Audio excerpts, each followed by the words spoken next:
pull up, four for the fofo. Wanna run with the four for the fofo.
Testing, testing. I think the music is too loud. Give me a second as I move things around.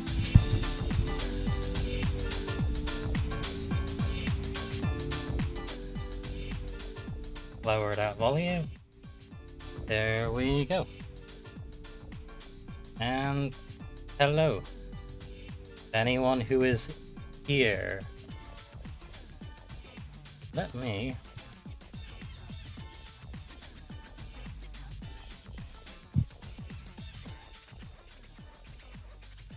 lower my volume.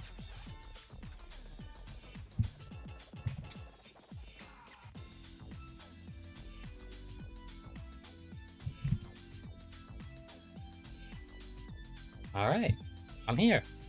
Hello. Anyone who is around. I see a flapjack. Hello. I will wait for a bit, I guess. Oh my god, are all these fucking like dancing gifs are on the screen? You know what? Let's leave them there for a bit. How's it going?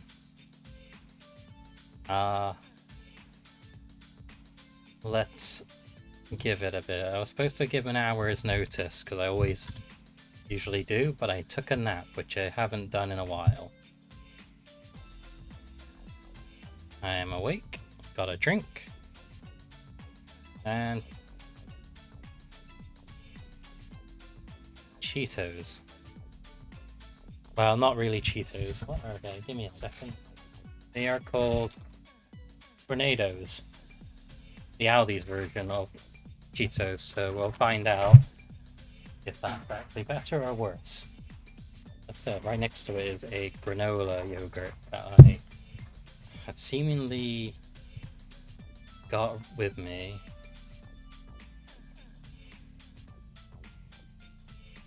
Pretty good. I've just finished my 3rd week of uni. How have you been?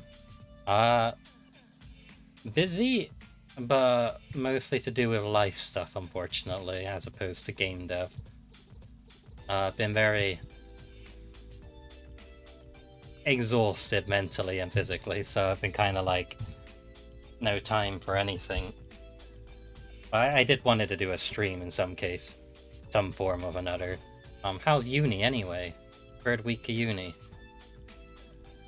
Finding it nice? Settling in? Made me realize it's October now. Well, we could do something for an October stream, I guess. I'm going to switch to the PS5 because I have that. I just want to make sure I got that set up, so I'll be back because it requires me switching my monitor to the PS5, and then I'll switch it back after. You won't notice it, but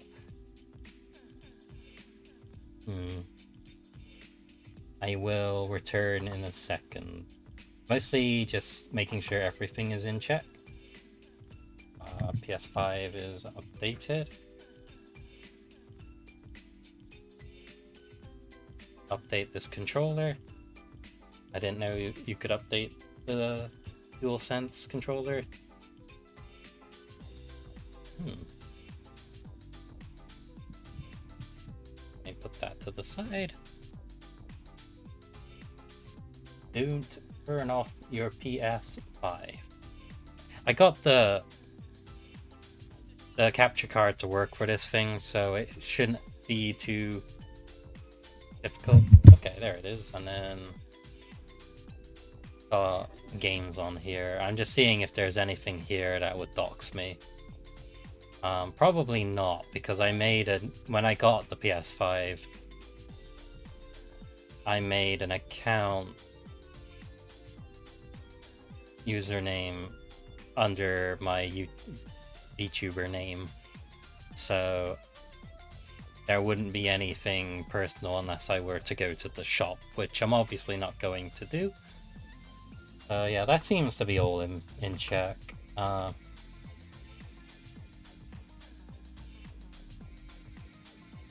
And then let's switch back. Yeah, it's going well. I've gotten used to all my classes, so pretty good. That's good to hear. Oh, it's been too long since I went to university. Zab from Twitch. Yo, how's it going? Oh, are you playing the hit PS5 game Foam Stars? Is that game still around? Like, is that game a thing you can still play? Because it's a game I hear about, but always sounds fake to me. I'm gonna Google that. Can you pick me up a sausage roll? Oh god, I really want a sausage roll right now. I will not eat. I will hold off eating until after the stream, since eating on a stream isn't actually too bad, but if you're eating things like Tornadoes, the knockoff brand of Cheetos from Aldi's, my fingers are gonna get very messy, and I do not want to be touching a controller or typing on a keyboard with that in mind. Foam Stars.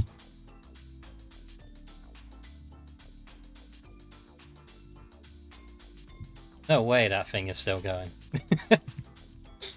A lot of games have shut down over the years. That thing is apparently still going. No way. Let me just Google again. Is Foam Star is dead.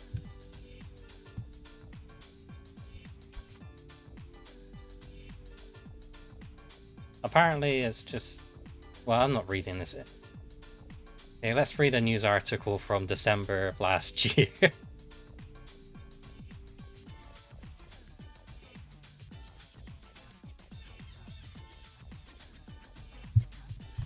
Looks like the service is still up, apparently. But, like, there are no updates for it.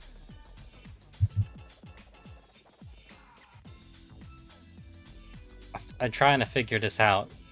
I don't want to look at the AI results, because that tends to be quite misleading unless...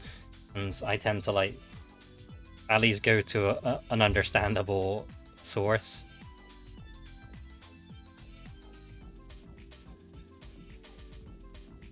At one point it wasn't free to play.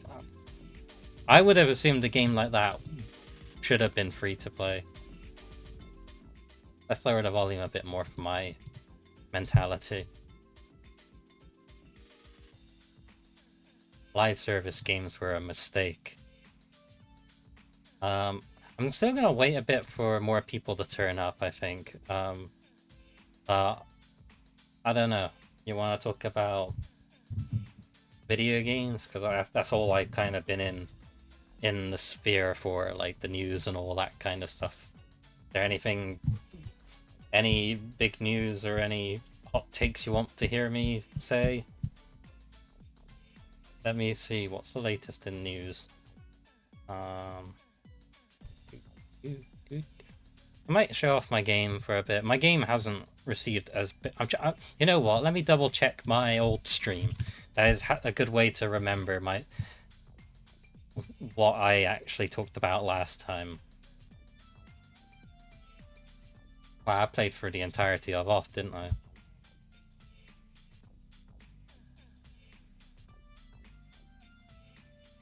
Did I not?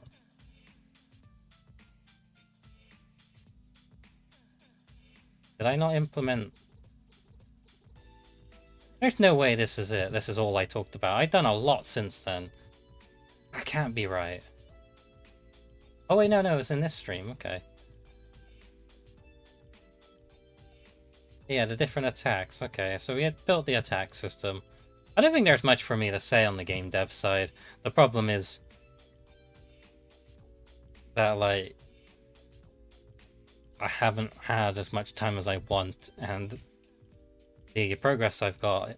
Should I remove these dancing anime characters, or should I keep them on stream? Your hot take on the EVA game for N64. I've never played it. It feels like a game I should play. Let me Google. Can I even buy that thing? EVA. Did that thing get a release in the UK?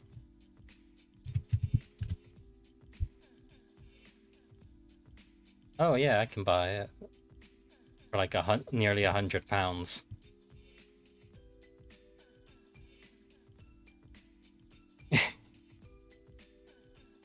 Keep them, thank you. I will keep them just for you. Make them bigger. Well, I want to keep Goku in the corner. So I'll put him like here. I don't know if I can make him small. Oh wow, I can make him really small. I'll put Goku there. Aqua can get a bit of a...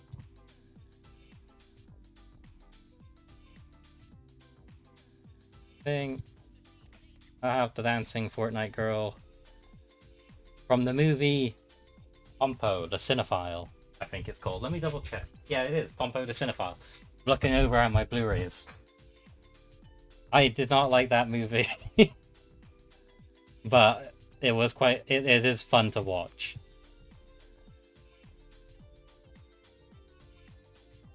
That's Osaka from... Wait.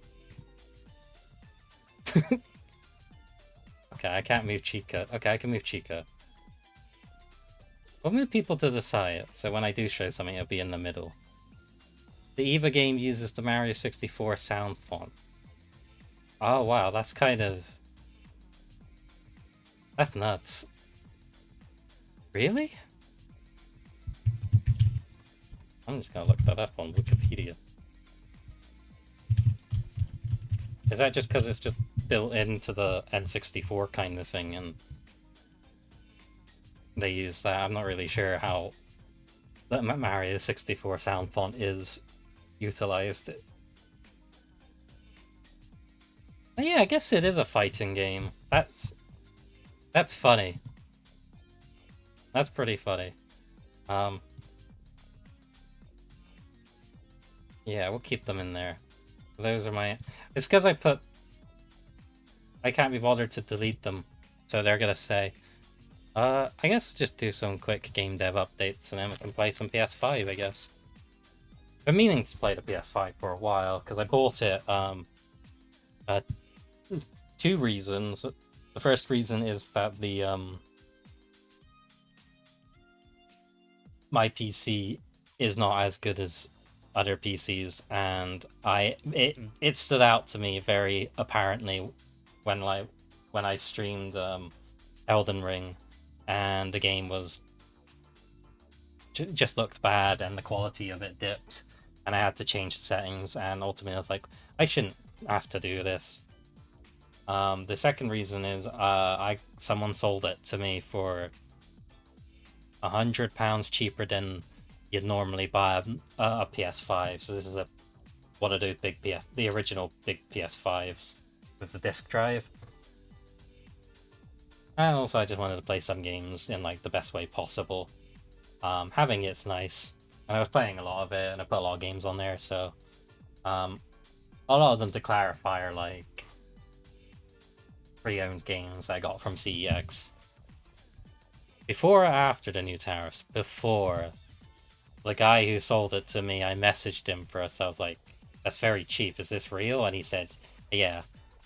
It was only until I got the PS5 I found out the reason he was selling it cheap was because the control sticks were on the PS5 controller were completely like melted, or like the rubber parts on top of it were falling apart and was very sticky. And when I opened it in the box, it was kind of just on the cardboard. It was really gross. I gave that a quick scrub, and then I bought some new covers, I guess, for the sticks, I guess, the thing you put on top of the stick, and it fixed the problem. So I was like, okay, I got a PS5 with a DualSense controller for a price that was so cheap, right before the prices went up. And so that was fun. I was quite surprised by that, to be honest. So, yeah. I also had a PSN account with Elden Ring on it. And I was like, okay, PS5 Elden Ring probably runs well. And then I got really knee-deep into, like, being a weird frames per second type of person, where I was like, okay, does a game run at a consistent 60 frames? That's all I want from a game on a PS5. And apparently the PS4 version does. The PS5 one kind of dips because of all the upgrades it has to deal with. So a part of me was tempted to just install the PS4 version and play that, because I'm not playing it on a 1080p, on like a 4K screen or anything like that. I'm playing it on a 1080p TV. I'm not getting the huge benefits everyone else is having. Yeah, well, I'll quickly go through some game dev stuff. What was I doing? Oh yeah, I was doing a thing that I think might... Zab, you're a streamer, you might have an answer to this one. Which is that I coded this clock. Let me just boot the game up. We have a title screen, so I can show that off. I don't have a means to play it with a controller, so I'll play it with the mouse and keyboard. That's because all my shit is plugged in, and I will not go to the back to plug in the PS. Oh wait, no, that's why the controller being used to charge the PS5 controller. Never mind. Whatever. So yeah, title screen has little effects. So if I press enter, you can do that. I don't know what the B button is to go back, but if I press to go back, it would go back to the title screen, even though there's a quit button right there. I quit. We did it. We beat the game. The settings do anything? I'm pretty sure settings don't do anything. continue, I mocked up a loading screen, so I got that little cool transition effect, which I thought was nice. Obviously this doesn't do anything at the moment. This is just me. I'm getting good at UI designs. That's kind of my whole thing now. But yeah, when I hit play. So I'm gonna talk about sound design in a quick bit because I'm making notes for sound, even though there's no sound in my game, and I tend to add it in after a chunk of the game has been made first. Sound does add a lot to a game, so the recommendation is to not do it right away, but don't do it too late, from what I've heard. And, you know, when I made Magician's Thief, that was the case. I added sound effects after I made most of the game and realized how much of it got enhanced because of it. I'm sorry, I'm laughing because of all these. You know, this keeps the stream alive and well. But yeah, so yeah, the title screen, there's gonna be like, I don't know how to describe it when you boot. It's supposed to be a horror game, kinda, almost. I mean, obviously, it's supposed to take inspiration from all the RPG horror maker games I loved growing up. So yeah. Anyway, yeah, imagine the title screen with like sound effects of like, I don't know, you know, in Pokemon Scarlet and Violet. This is a very specific example, but because my general rule is if you can remember a title screen, that title screen has at least something going for it. Even if it's a bad title screen or a good title screen, if it's memorable, it's decent enough. And obviously this type of game doesn't really need an egregious opening, flashy animation thing. It's supposed to be kind of like quiet and lonely. That was kind of the tone I'm going for. Anyway, in Pokemon Scarlet and Violet, I always liked the title screen where it's like the shot of the classroom, and in the background you can hear the school and all the students walking around talking in the background. So I want to do something like that for the title screen. And then when you hit new game, imagine like a bunch of kids laughing and then it cuts to black, or just goes silent. So yeah, just imagine that when I hit new game. Cut. And then it's going to play a ding sound effect. And then it cuts you in here. And, well, I added physics to these things, so you can now... I don't know if I showed people this. This is the room stuff. I coded how the room works, so you can walk in here, and you can walk out of there. The reason these two are separated was because I wanted to have a thing when you boot up the game. And when you boot up the game... I'm still debating on this. Maybe it could have like a cutscene or something, like just a shot of the main character looking at the mirror, and then you press B to go back. It'll be like a little button prompt, and then it will give you the control. The controls will appear at the bottom saying move left, right, and whatnot.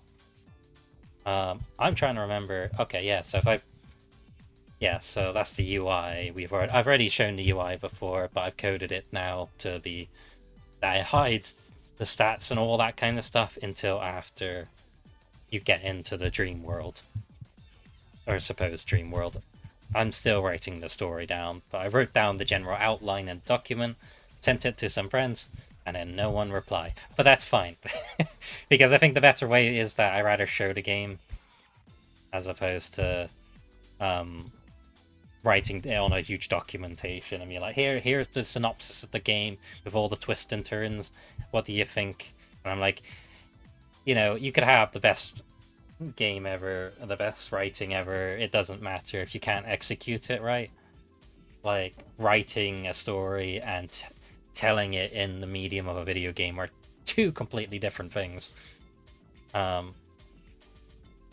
thing I note when I play a lot of games nowadays, like, oh, that's cool how the games did this or that. Let me do this. Also, hello, Michael. I am waving back at you. If you don't see me waving, just imagine I am. I hope you're doing well. It's been a while. Item name sounds very intuitive. It is.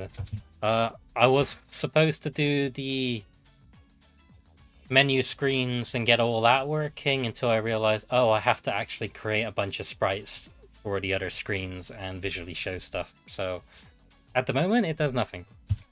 But I have written down like a document, like a notepad full of this is what happens when you click this. This is the transition when it does that. What hides, what doesn't. And I'm like, oh yeah, I forgot about this.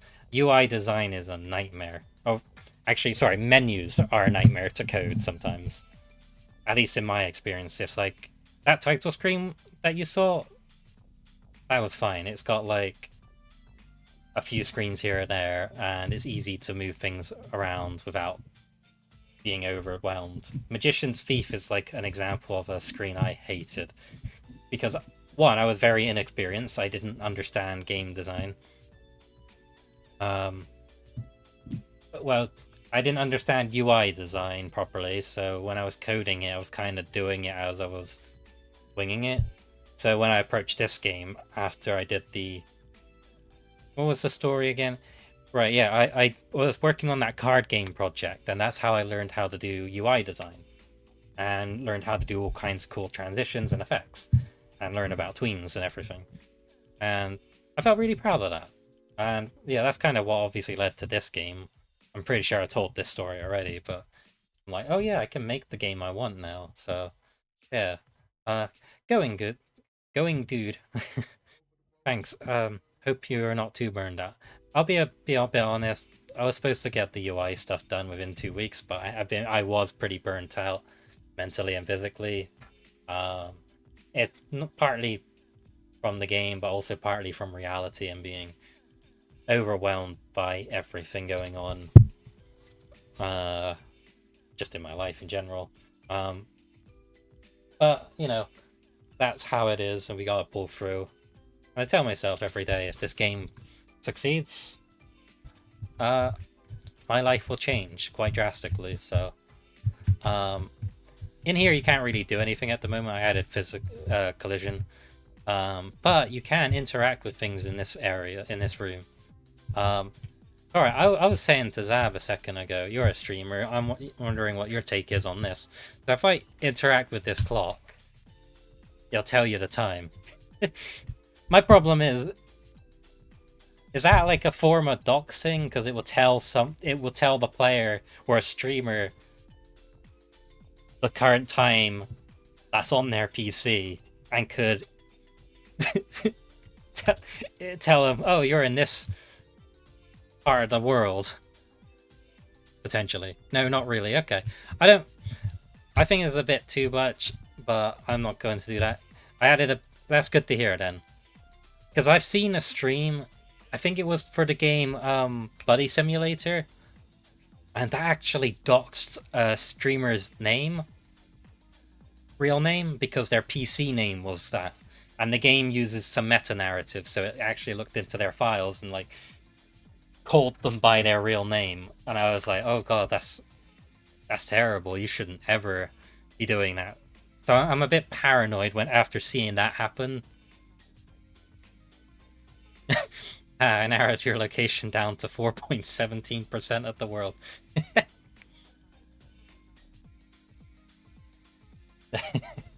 Yeah, doxing a precise location in a silver of land from the Arctic to the Antarctica. Yeah, okay, that's cool then. You'll notice the line here. It says, however, the clock is broken. I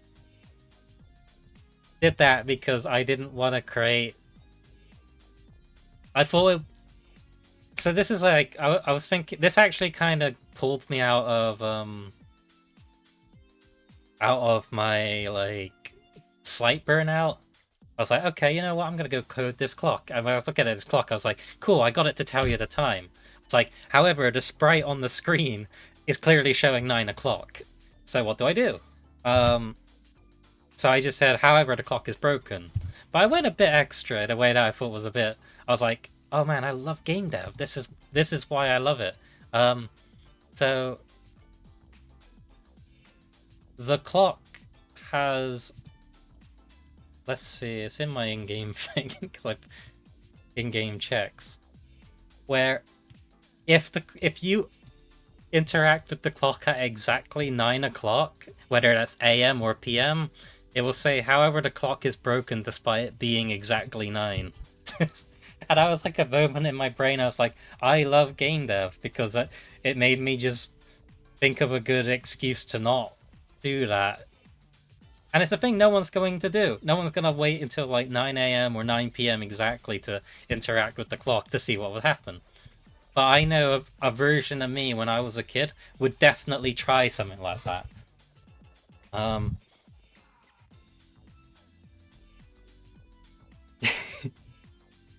Uh, yeah, it sounds like the time zone of 20 countries. That's true. That or a streamer toggle setting, like some games can use a webcam. That can use. Oh yeah, that's true. Yeah. I actually considered that. Actually, I wrote that down somewhere. That was in the accessibilities document. I have an accessibilities document partly because of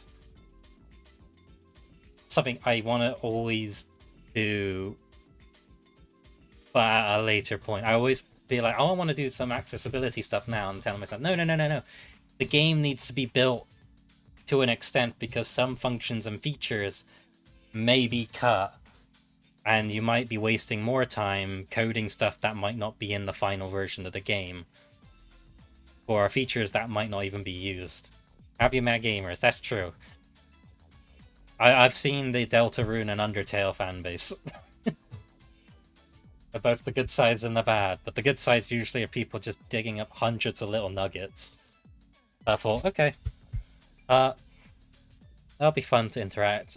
Thankfully, I can boot the scene up, so instead of actually booting the game up now and trying to load that particular thing, you can interact with random stuff. Like, there are only bananas in the fridge for some reason. You already washed your hands. Yeah, because you start in the bathroom, so you would assume that you can't interact with anything here because I forgot I haven't added that in yet. But it's basically an invisible block that you place on top of things, and you point it towards a dialogue file, and then it loads that file. That's just really basic game dev thing here. So like here, it interacts with the fridge, and I put it in the folder of the name of the scene because this apartment changes drastically throughout the game at different stages because you don't come back to the game until you don't come back to the apartment for a long while for each part of the game, which I'd say there's 4 or 5 parts.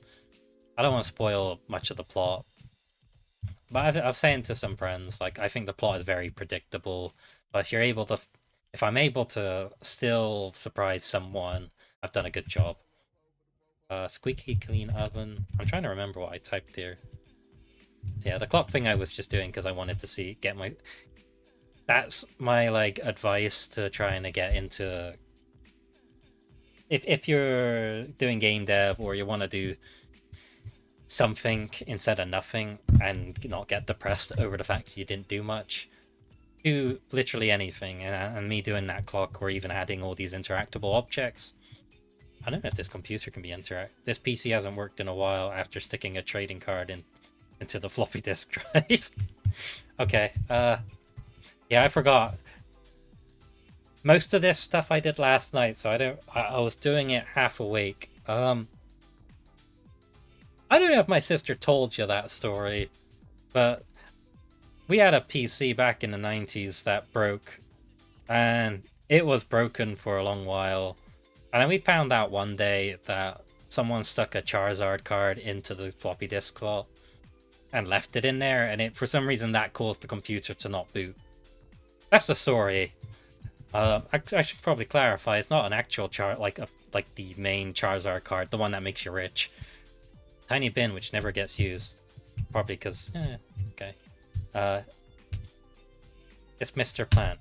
We used to have a big plant in the house we were growing up and there was a big plant. We would call it Mr. Plant because I think that thing is still with my dad, actually. To be fair, that card could do 150 damage. I'm trying to remember. Let me look this up a second. Charizard card. 90s. The problem with searching that is that magazine. I don't know what it is. It's one of those, like... Yeah, one of those anime cards. Alright, get a picture of it. Let me put it on the screen.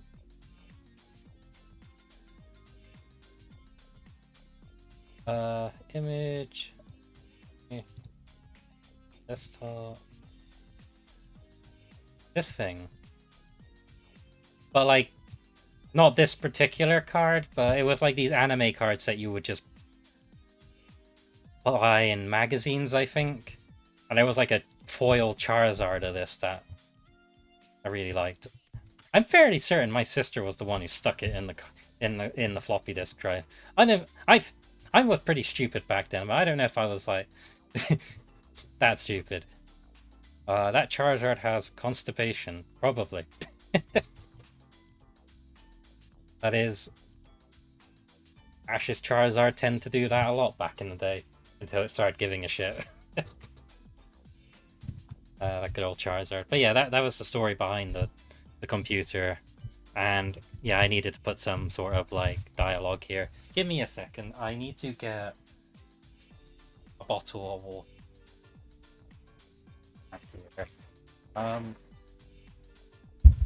There we go. Just open it.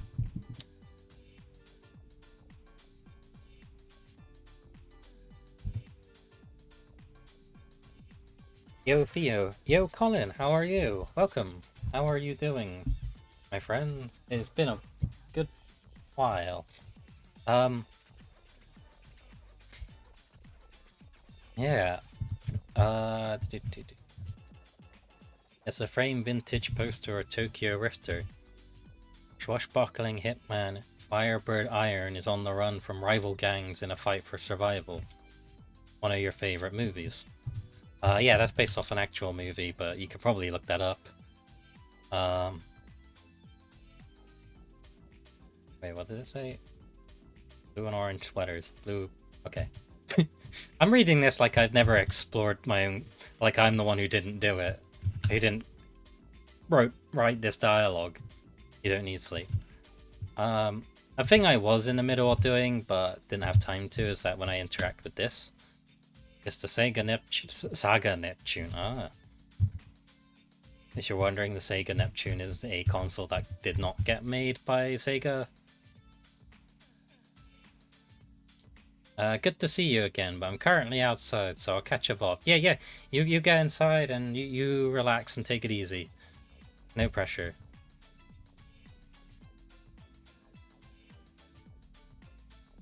Well, it was late night writing. Sometimes in the morning it is a surprise. That is true. It's quite funny though, like being able to get...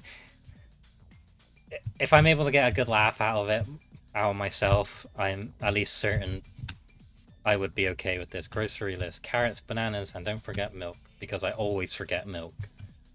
But yeah, yeah, I was in the middle of doing this because I thought it would be funny if I hit yes. You booted the game. And nothing happens. That's just a TV screen. However, there is something in here. Let me... What is this? Yeah, I was in the middle of this. And then logo.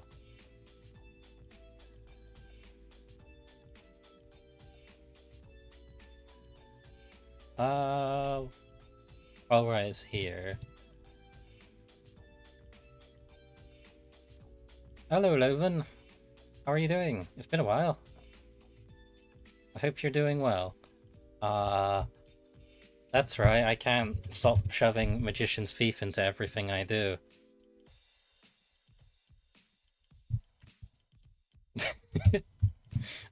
I made like a deliberately crappy animation of the Magician Thief and the basic jumping man moving mechanics. Because I want to create like a SNES version of the game. Well, NES version to be more exact, because that's the color palette being used. As you've already seen, I've done like this. I have a CRT effect that I can apply on top of this. There isn't much I'm going to do with this. I'm not going to go hard on it because I'm not gonna put like the entire project in there.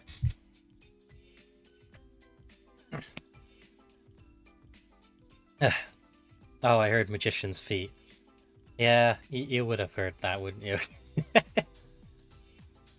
I was trying to make a feet joke here, but I can't think of something. He's wearing boots, so he has no feet out.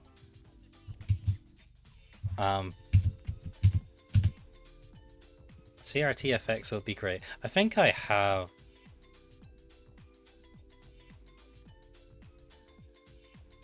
Let me open up... I guess Yuga has it. That's the name of the card game project. Where I've got that CRT effect for that card game. I don't know if this game will actually boot. It probably should. I haven't touched it. Yeah, it's got the effect on. I just have it disabled.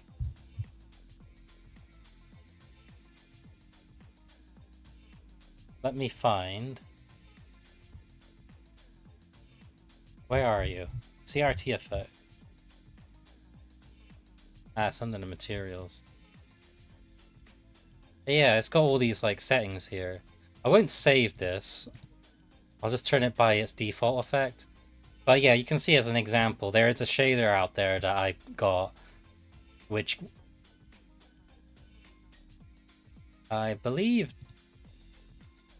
have all these like little things. The thing I've noticed is that this isn't on top of it.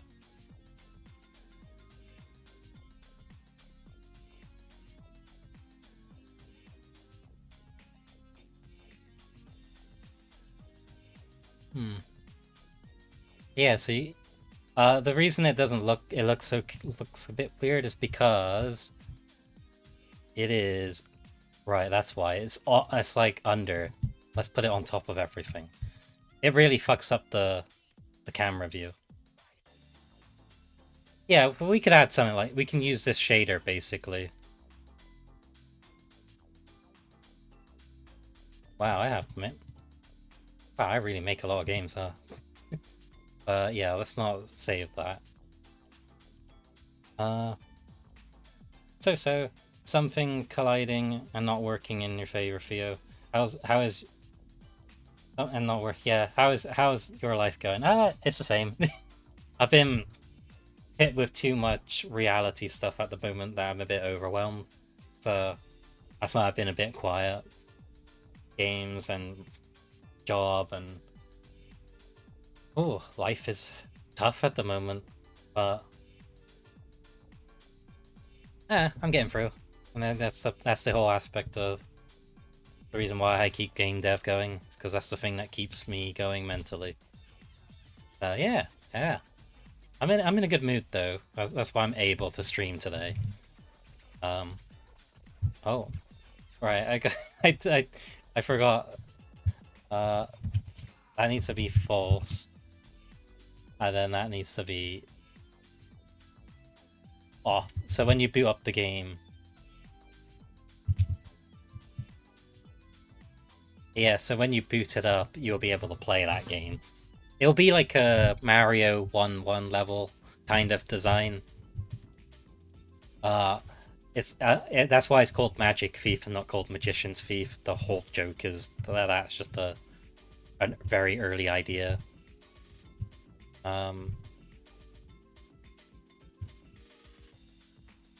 Yeah, okay, so that's that. Oh, I think, yeah, the menu still does that. I think I was in the middle of putting placeholders everywhere. So when you go down this corridor, it's supposed to be creepy and eerie because it goes on for a bit. And then I've coded it, again, I've said before when I shared that previous video about how cutscenes work. I can moonwalk, by the way. I found that out, but if you tap the left or right direction and then up at the same time. Did I not? You can do that. But yeah, when you walk into here, it'll play a cutscene where the player walks into the middle, no matter which position I'm in. and we'll play the animation, and then it will pan up to the square block, which is supposed to be the elevator. And then the elevator is supposed to close, and then it cuts to black. So I'll show you that. The elevator being a theme of the game. And then boom. And then we'll cut to the first part of the scene.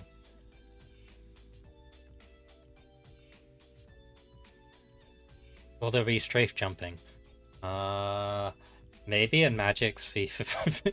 A friend asked me to put fucking wave dashing in it as a joke. And I'm like, well, okay.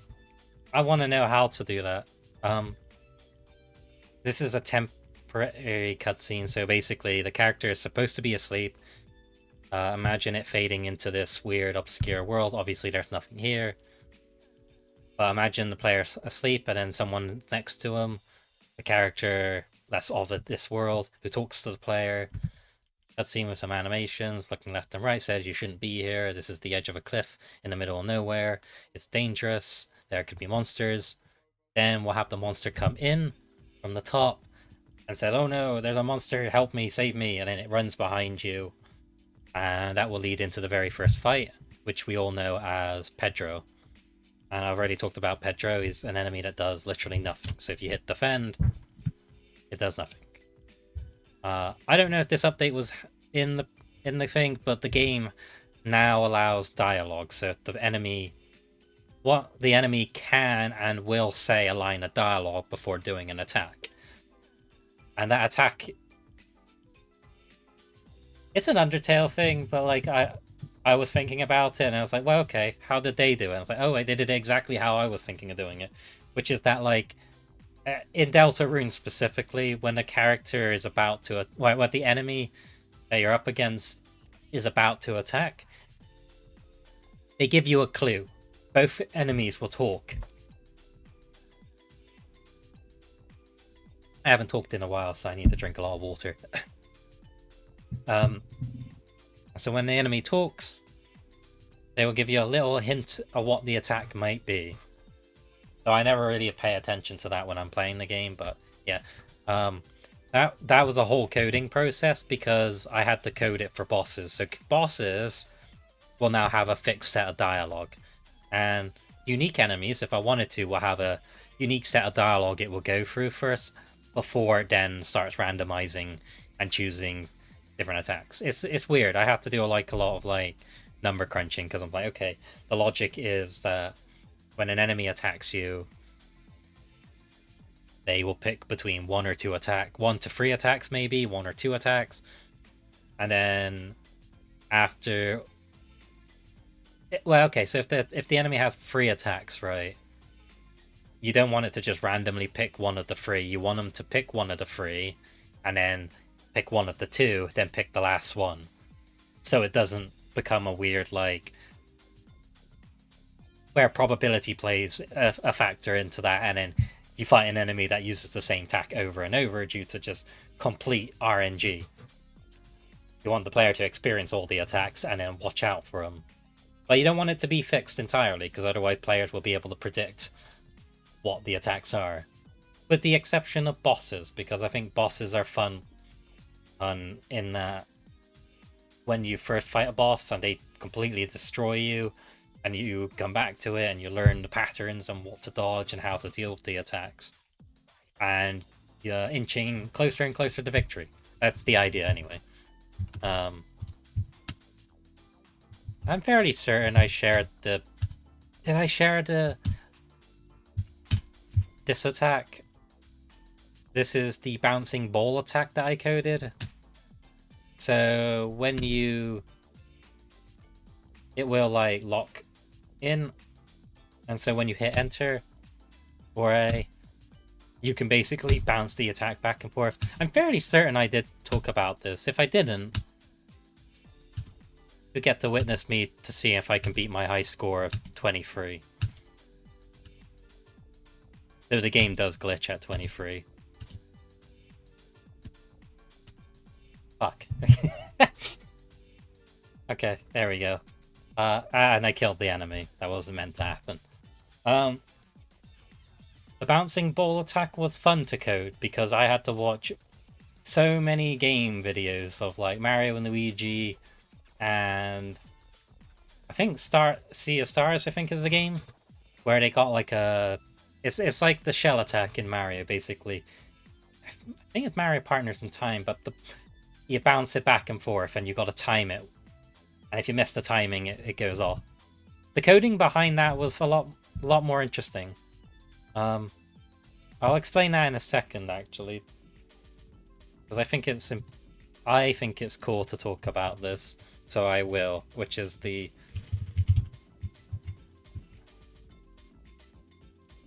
because it instances the attack, so obviously the attack isn't loaded in until it's called. Is it ball attack? Bouncing ball attack? No, that's enemy. Oh, okay, ball attack here. And how this actually works. Because I coded it at first to work in a particular way, and I was like, it was off. I spent ages trying to figure out why this was. So the logical thing for me, or to anyone, I think, is that when the ball is in a certain... this, like, line here is your slash attack area. And you would think the logical thing to do is that if the ball touches this particular area, it will bounce it back.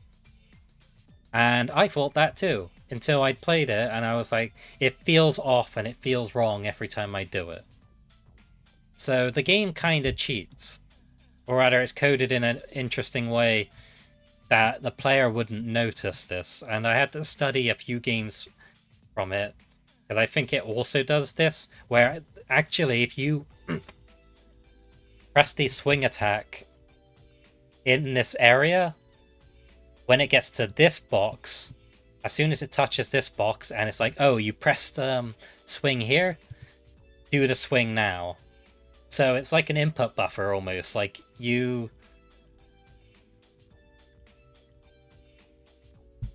It's similar to jump buffer, basically. You know, in like a platformer, when you press jump before the player touches the ground, like the split second before they touch the ground, they can jump again. It's like that, where... And yes, the Magic Thief mini game I put into this game also has jump buffer. I had to code that in because I was like, oh shit, the jumping feels terrible when I land, and it's because I didn't put that in. I was like, oh right, yeah, because I always code that in. So applying that knowledge onto this, and that's kind of how it works. It feels a bit strange. It might seem a bit weird, because if you press it here, the swing might not... It doesn't feel right, but the animation does not play until it touches that. And the ball moves fast enough that I barely notice. I'm going to get some friends to play test this when I see them, and that won't be until December, which is good, because that gives me like a couple of months to actually build more of the game in a playable state, because I can't get people to play test a game like this compared to like Magician's Thief. As I said before, like Magician's Thief's whole thing is easy. It's a platformer. There are certain controls and very simple rules to follow by. That's why if I make a room or a level, I can get some friends to play it and be like, okay, this room sucks, this level design is bad, let's change this, let's change that. It's easy for me to do that. With an RPG, it's a lot more difficult because it's a longer game. You have to think about the number crunching and seeing how each player approaches it and what they find difficult versus what they find easy. And again, this is my first proper RPG. Outside of like RPG Maker stuff that I did, but I don't really fully count that. That's just, I never released anything from that, so yeah, there's that. There you go, that's how that thing works. Moving back to the game. When I press enter here, the camera will pan. Oh my god, I got jump scared. And I can see the fucking notification. Thank you, Cole Eater, for subscribing for 5 months.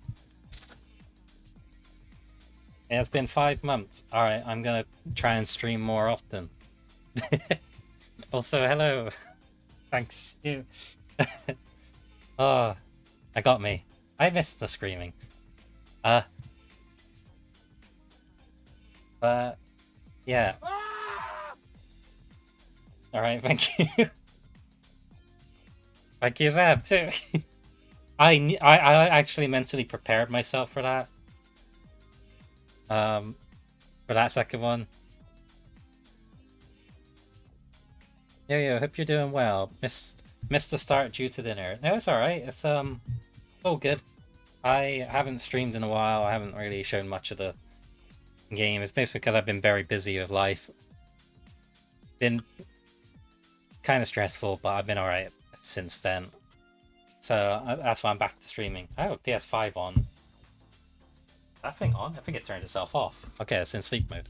I don't know if I'm going to be... will I even place on the PS5? We'll do that in a bit. But I've talked a lot about the game in a way that I wasn't expecting. I always do that. I always say, oh, I'm not going to talk much about the game, I don't think. And I'm like, an hour in, I'm like, yeah, okay, this worked out. Also, thank you for for subscribing for 6 months, Zab. So are we getting a Boshi stream soon? Boshi? You're talking about the evil Yoshi. Boshi.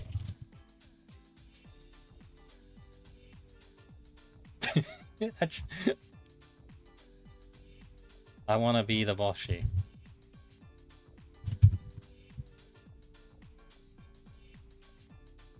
I'm looking at it. I'm trying to make sense of what it is. I look like a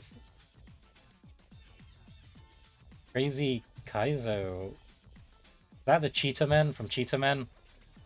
I'm just looking at these screenshots. Sure, why not? Let's put that onto the list. That actually looks genuinely like my kind of thing. But yeah, when I hit enter, the camera will pan up and then it will show, it will do a little transition effect for the thing. So area Z, and then it fades out. I really like, we talked about this when I streamed off, but I like the logo and the world like emblem for each area that you're in, so I might do something similar. Yeah, and then when you press escape, you got your UI as before. I've changed and adjusted the colors a bit here and there. I haven't talked in a while, so give me a sec. And yeah, this is supposed to be like placeholder, because right now the aim is to build the areas, the sprites, the visual stuff, things you can interact with. Like maybe I could have some trees here, some statues, environmental storytelling, and the wooden part. The steps would be like the wooden, like broken wooden bridges. I mean, I think you all seen me like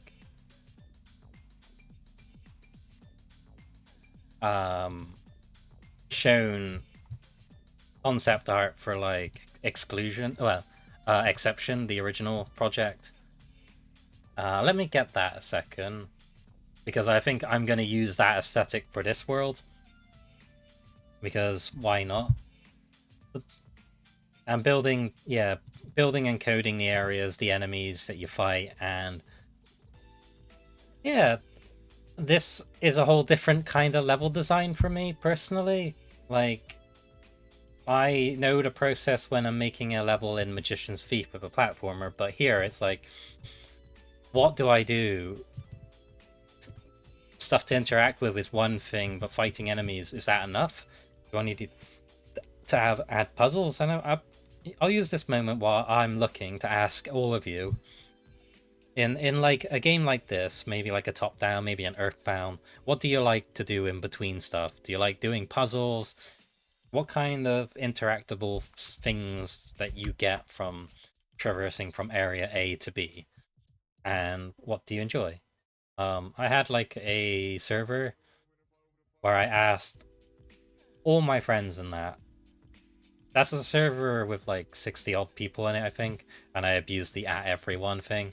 But I got some decent like responses in regards to what they want from an RPG and things they like. Like one friend said, and I really like this idea of like, I think it was the Tales of series. There's like a game where you walk through the first area and in the background you can see a dragon or something. You can't fight it, but you know immediately that you can and will fight that thing at some point. And it's like a good little tease, like, oh, you can come back to the area and figure out how to get there. This should be in the putback. And see this. So I can't see the chat at the moment, so I'll check in a second. I'm just loading the weird overworld concept art I had for exclusion. That's a good thing. This music is good on loop. Where are you? I had you somewhere.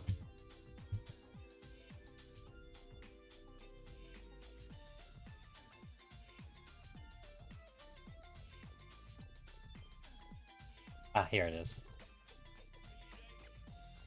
Here, this is the light map thing I had, this aesthetic and look. It was, I kind of stopped after that, but I might use this aesthetic. Almost. I really wish I knew how I did those trees. This was back during COVID, when I picked up game dev properly, and I studied how to do pixel art. Yeah, I don't know. It wouldn't be this exact look, but, you know, I got a giant statue of a monster thing there.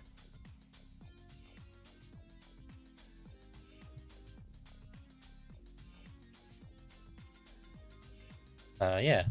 That's really it for that, so we can close that.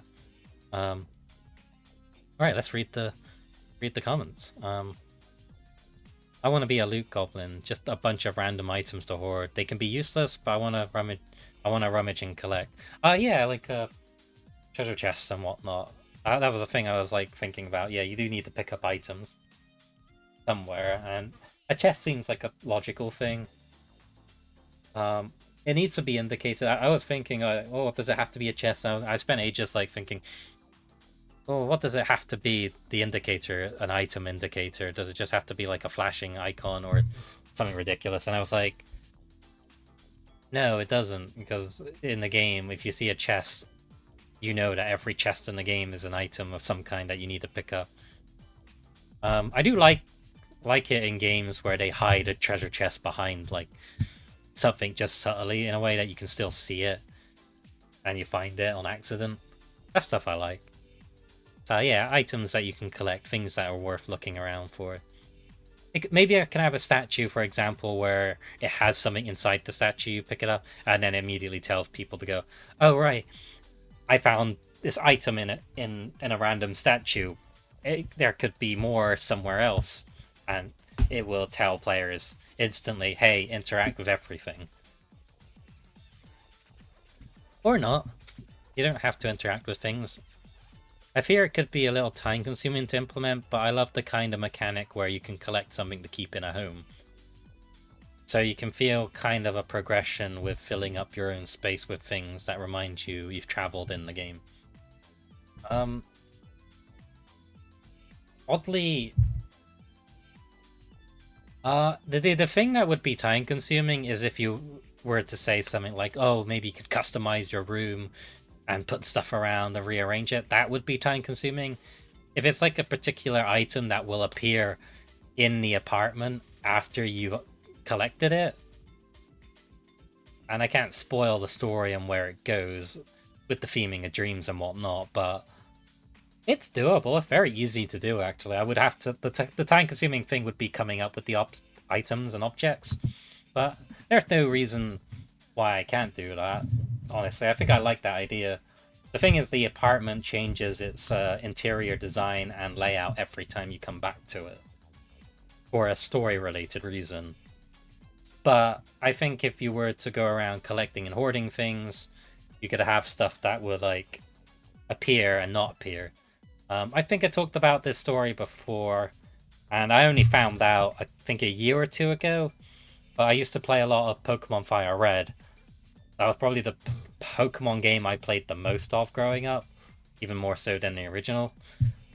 And I played the game a lot, so much so that it got to a point where I was like 100 plus hours in the game. I was like, okay, I'm gonna get an action replay and just like get unlock events and do fun things like that. And I thought for the longest time there was a glitch.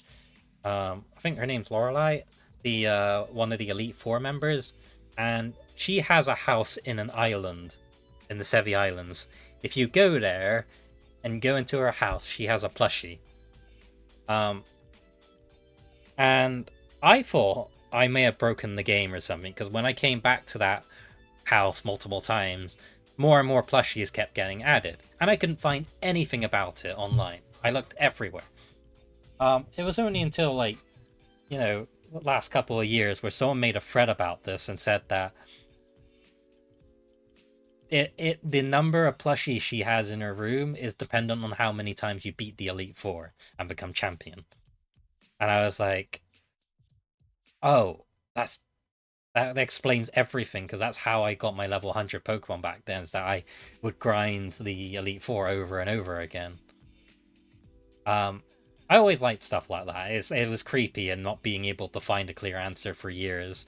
So, yeah, I think I will do the whole you go into you collect stuff in this world, or doing certain things in this world could affect how it looks into the real world aspect.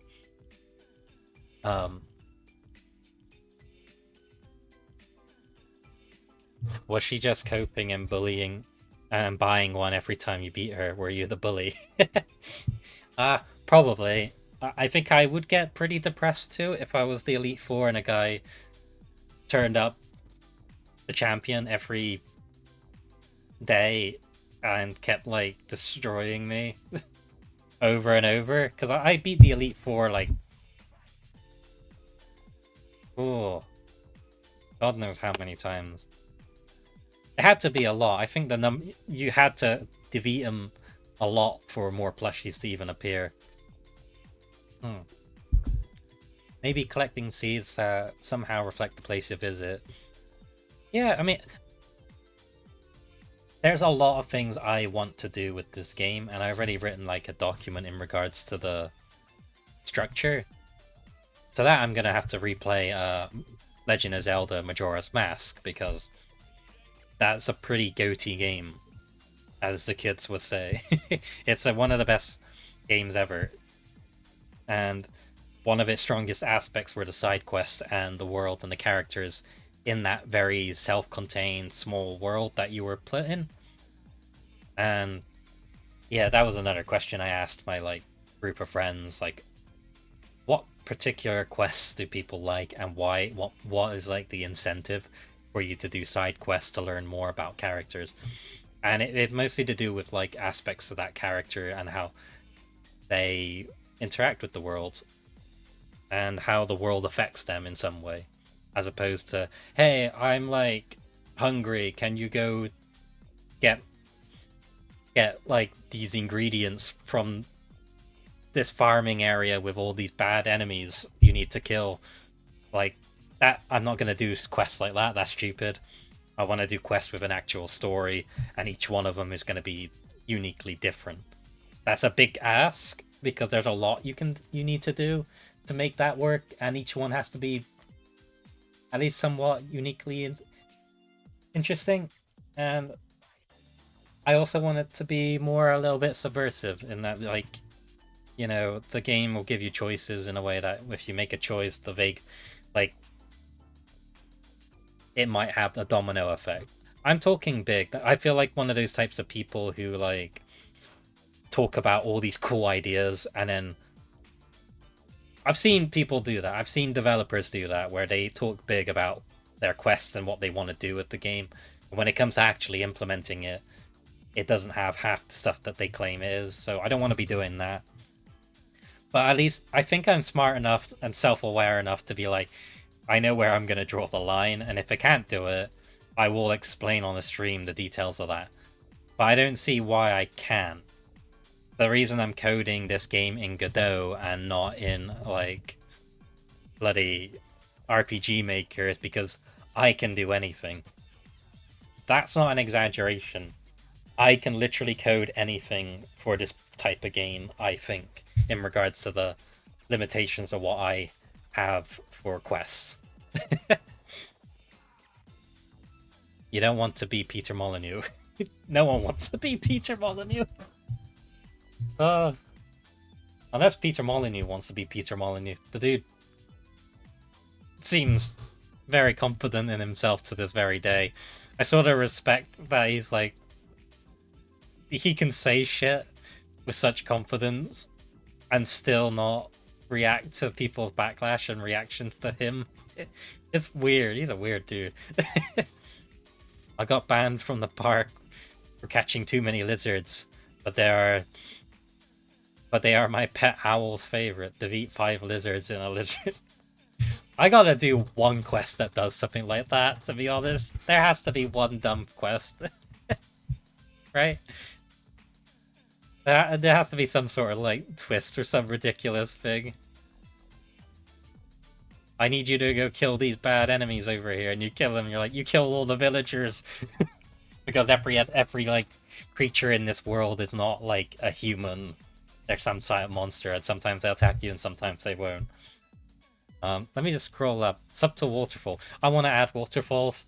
I know that's a random thing for me to like be like very reactionary to, but waterfalls are a thing I wanted to code in fucking Magician's Thief, but didn't know how to do waterfall animations. I just need to learn pixel art animations a bit more.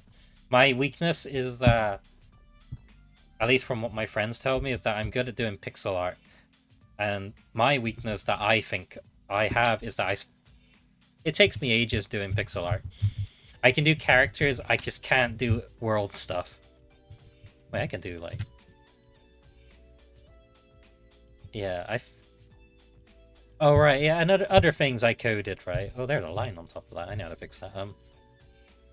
Where, like, if you walk in and out, like, this area has a flag check, so, like, oh, when you first enter it, and when you start a new game, boom, that is a whole new area checked, and the cutscene that occurred cannot occur again. So yeah, that's how that works. And then obviously if you go up here, oh, this is supposed to be a save point. I'm gonna put like, save points are gonna be cats, like ghost cats or something like that. Like a fragment of your memory, basically, is like a memory that you can think of. And I think the dialogue I had planned for it was like, oh, you can store your memory here. You should probably do that before going up, because if you go up, there's the enemy, and that enemy will attack you. And this is obviously supposed to be the NPC that is supposed to scout ahead and whatnot. Yeah. Yep.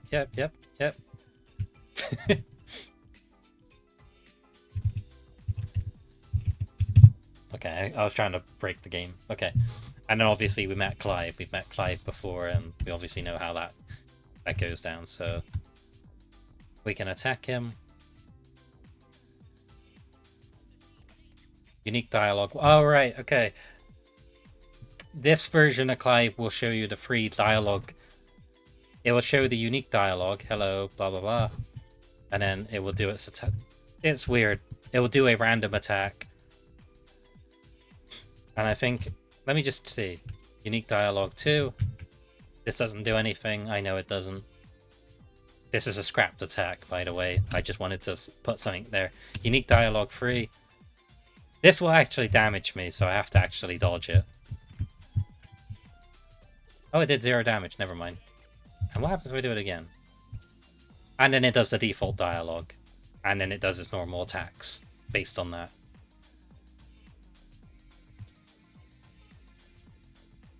Does it do anything? I'm pretty sure I just set the attacks to be blank, so... Yeah, the first attack is an attack. Alright, okay, so that's how it works. Cool! Yeah, okay, that's cool. I'm very proud of past me for actually coding that reluctantly. I spent a whole week doing it. No, that's not true. I did it in like a day. I give myself a bit more credit. So what you saw was the fixed dialogue. So if you were fighting a boss, and it would have like, I don't know, think of like Jevil from Deltarune. or literally any boss fight in Undertale. The enemy will say a dialogue, then do a unique attack, and it'll be a fixed attack until that dialogue has been exhausted and that thing ends. I learned this from watching the Jevil fight, or rather doing the Jevil fight, where after Jevil does his final attack, he just kind of randomizes the same attacks over and over. That fight goes on for a while. So that one's interesting. But yeah, and then after it does the randomized attacks. And so that's what's happening here. You see, if this was a boss fight, the first 3 attacks were fixed, and then it randomizes 3 default attacks afterwards. That's how it works. Let's show off the bounce attack once more. Oh, I'll probably add more UI stuff to visually show this as to make this more nice, more appealing. I'm gonna see if I can hit my score at 23.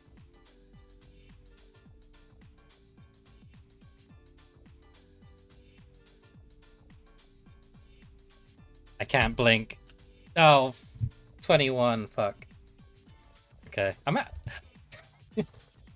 I know I made that thing, but it's a lot of fun doing it. Coding the one attack that made me love Mario and Luigi games. And I think this is a generic enemy. I think this is 2 enemies. Yeah. And then, if I remember correctly, it breaks because I didn't code it to do the... It didn't check the... Alright, it hasn't got unique dialogue. I haven't coded that. But yeah, because that's as far as I got with that. Which I can fix it instantly because that enemy doesn't have the attack set. The dialogue set yet. But yeah, I think that's it. That's my experience. My game so far. And I'll show it. I'll show it for Cole actually, because you weren't here. Here at the start, which is the apartment where you can interact with all the apartment stuff. Game cuts, boom, here you are, and this is like the living room, and you can interact with stuff.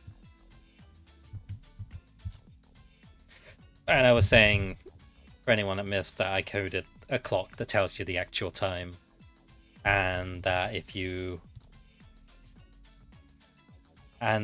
go to the game here, basically the clock is pointing. I know I'm repeating myself for people, but I want to share this to Cole and anyone else. Is that the clock will tell you what time it is. It's pointing at 9 o'clock, and instead of coding or making the sprites for every individual hand, and it's very difficult to do on a tiny clock, I added the dialogue, however the clock is broken.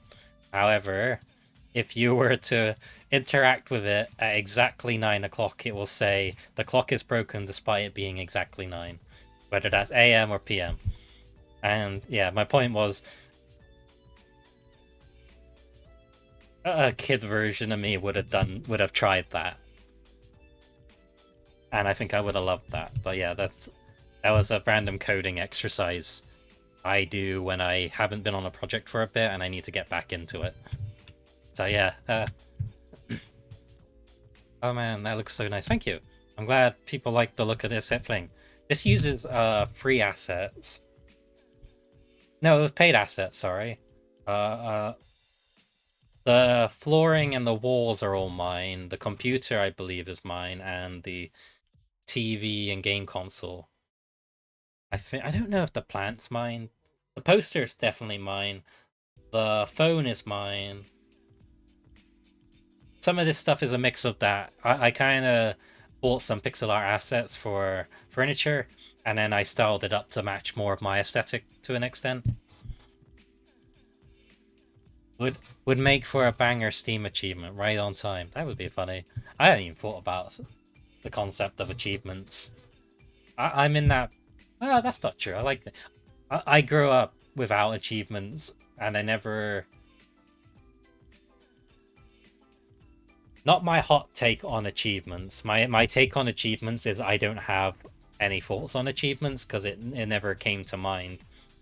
If the achievement is in the game, that for me alone is what kind of propels me to care about them.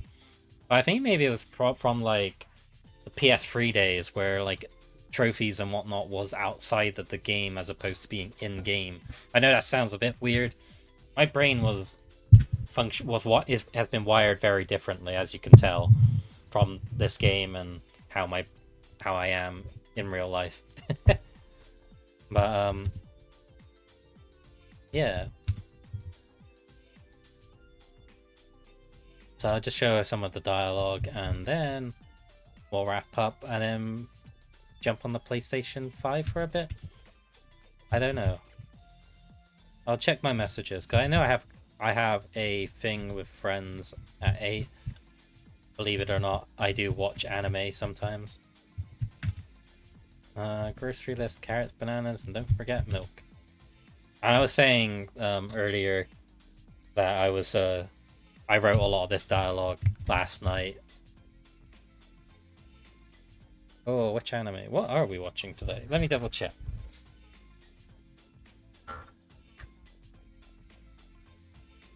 Flu vaccination tomorrow. Why are you giving me that notification now?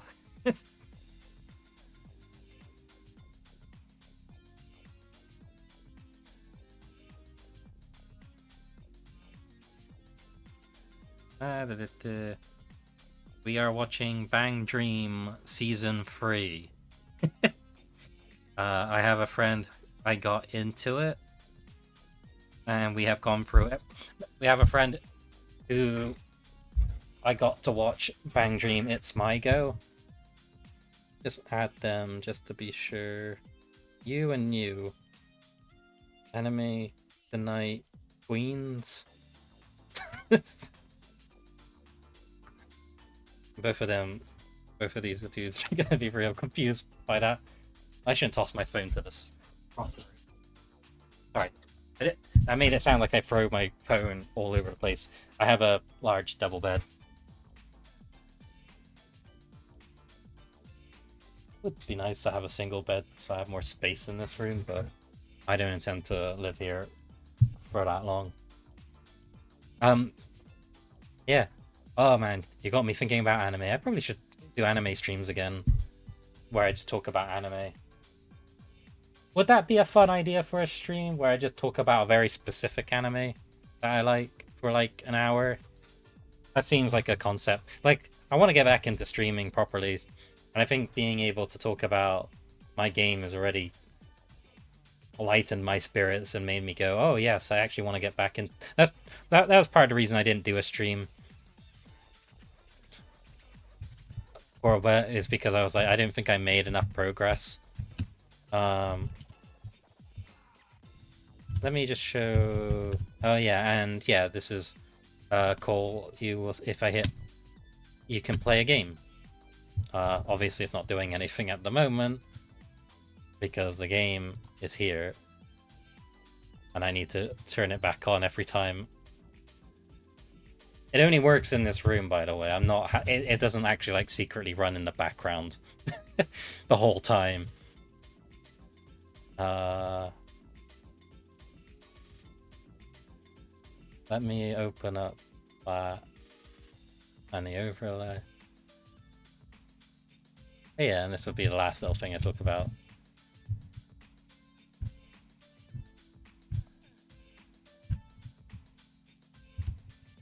It runs. I mean, it's kind of fun doing this. Like, I got a random TV PNG and added that realistic thing on top. Calling it Magic Thief was fun, and then having the player animation run. It's fun because I was like, okay, we're going to use the original NES color palette, and on top of that, I was like, okay. The original Magician Thief has like 8 different frames of animation, but if it's on the NES, let's cut down the animation to make it look a little bit janky. So I have that like, it just looks like the same and like 2 animations, even though it's I think it's actually 3 animations. It just switches between the second frame before looping back, and then the jump being 1 animation and idle not having any animation at all. Yeah, so that's Magic Thief, not related to Magician's Thief in any way. When I make this game, it's going to be like a 4x3 random fun game. All right. I'll close this. We can talk for a bit, and then we'll switch to some PS5ing. Yeah, go for it. Wait, it's the perfect time as it's the season changeover. That's true. Problem is, I don't watch enough anime as I want. I watched. Let me get it. This is a vibe. This is a vibe. Today's stream. I am enjoying the stream.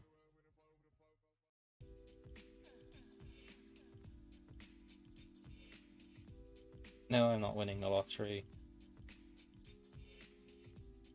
Sorry, I bought a ticket. Whatever. The Euro Millions. If I win, there'll be streams every day until I die.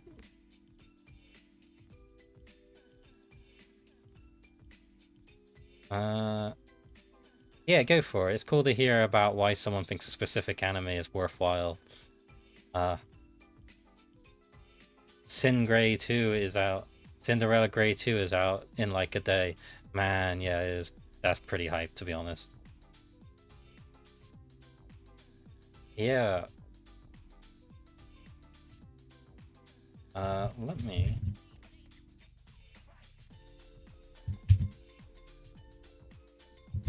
open up AniChart and stick it on here.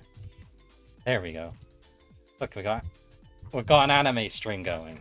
I might have to not play PS5 games. We can talk about anime. I don't have any PS5 games in mind to play anyway, so...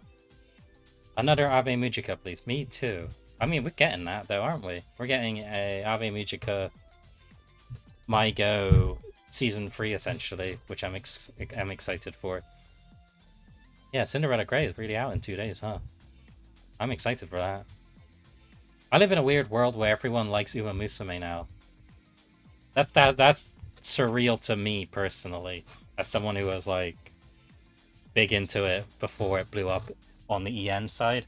I was like, I predicted this would happen, but that's like saying water is going to be wet. I knew it was going to be a success. So seeing everyone getting into Uma Musume and enjoying the mediums is great. I managed 27 this season if you include the Demon Slayer film. Oh man, I wish I had time.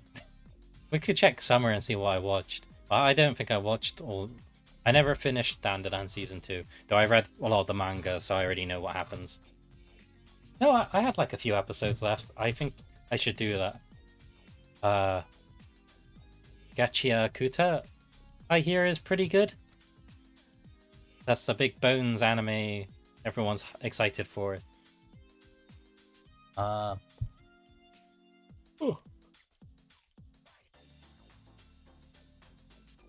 Let me see. I'm actually going to be watching Dress Up Darling Season 2 with some friends. So that's on the late... I heard this one's cute.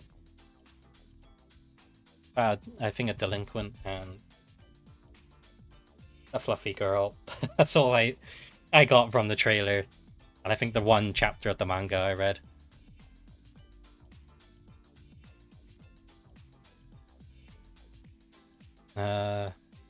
Someone recommended that to follow up. Not to be confused with Gachimuchi. Gachimuchi?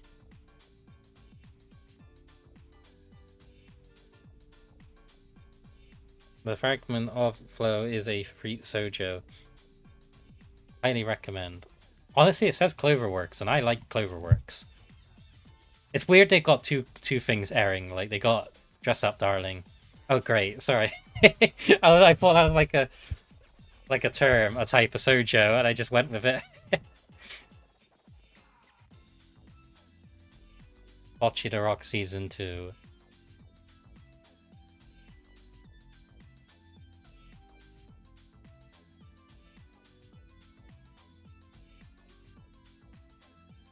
Oh wait, they did this show. I didn't know they did that show. The Guild Receptionist show. That's on my list. They made Trapezium. That's funny. I watched that movie. It's a movie. It's a movie where I have friends who really don't like it and friends who really like it. I'm in the I like it. Hey, look, they did an animation for it. Psychological. See, we say psychological music video. I like the MC of Trapezium. She is unhinged. Exactly. That's my take on it. I think she's an awful person with not. She has a goal. I was gonna say good intentions, but she didn't have good intentions with the way she was treating everyone around her. I like it. She's great. I have a friend who genuinely hates her. She has intentions. Whether they're good or bad, that's a whole different thing. I saw the Bocce the Rock movies in cinema. There was like 5 people in that screening, and we watched, and they were screening both the movies at the same time in a row. So Re and Riri, and that was real fun. But the biggest surprise for me was when they did a cover of Asian Kung Fu Generations Riri, which, yeah, of course they would. It's in the title. But when they did that, I was like, I don't know, pogging or something like that. I was just like, holy shit, they're actually, oh my god, I know this song. I got so emotional over it. I'm just trying to look at the other stuff they've done. Has anyone ever watched Akabe's Sailor Uniform? That's a very underrated show. That was a show I really liked. A lot. No one watched it. I watched it randomly, and no one I knew watched it. I was like, a lot of you people would like this shit. Why isn't it? It needs a second season, because I read the manga and it gets some pretty heavy subject matters on some in regards to one character, and I thought it's really cool, that whole arc, and I would love to see a second season of that. I read the first couple of volumes of the manga. I recommend the anime still, and then if you like the anime a lot, go pick up the manga. The manga is very good, and it goes really hard later on. Trying to look at anime without anime season.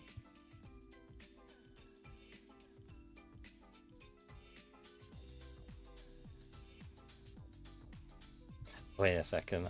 How do I get back to? I can't do this on full screen. There we go.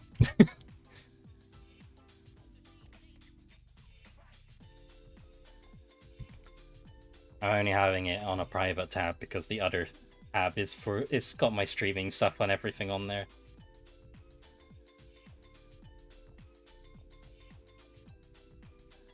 Okay, my friends have responded to my Anime Tonight Queens, and they replied with black and white images of politicians.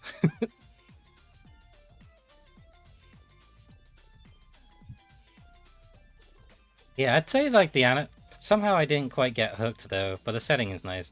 I'd recommend the anime though. Like, I think that's the thing, is that it's got a different tone in terms of how it hooks you in. Not the black white images. Yeah, that's how you know it's serious.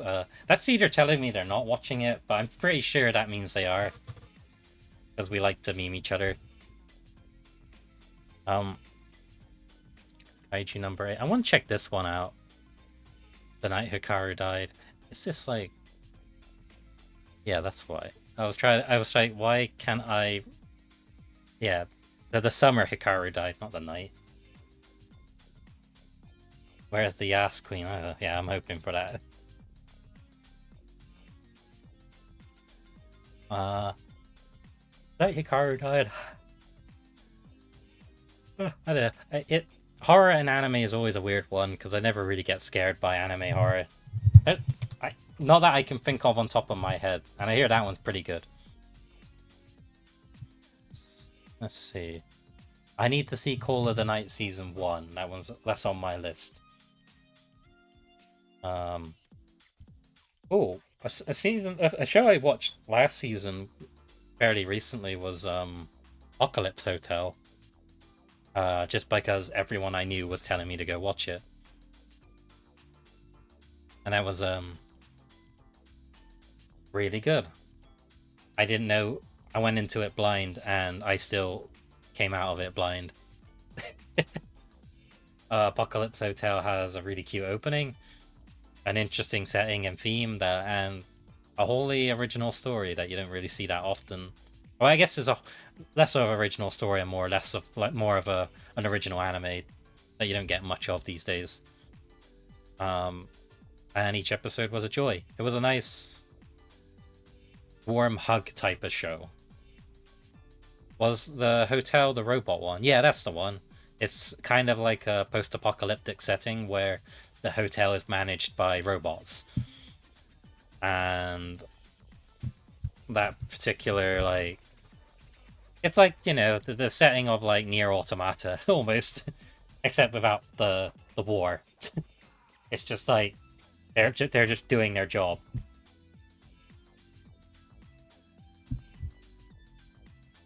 Is there no seasonal isekai fast food? I know, yeah, that's a good point. Yeah, I enjoyed it, especially how the timeline progressed. Yeah, I wasn't expecting that. I won't spoil too much, but yeah, I forget, because they're robots and timelines. The timeline is like... It isn't like, oh, you know, it's the next month or something. It's like, no, it's been years since the last episode. Just no one ages except for certain characters, and when you notice that, you're like, oh, I like this. I like what they're trying to do with that. Would be excited if they did a season 2. If not, the messaging is still real good.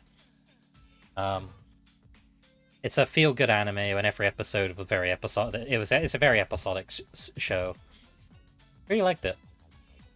Is there no seasonal isekai fast food? There has to be, right? Let me look.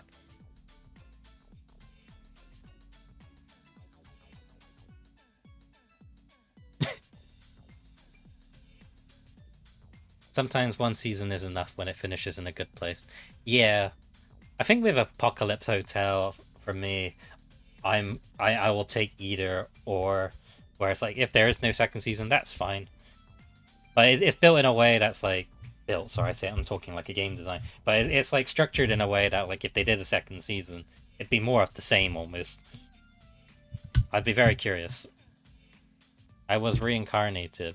Maybe I should just like Control F. Okay. The Water Magician. Is that 2? I was reincarnated as the 7th Prince, so I can take my time perfecting my magical ability. Season 2. Got a whole... Apocalypse Bringer. Reincarnated. Okay. There are 3 isekais. There you go. From last season.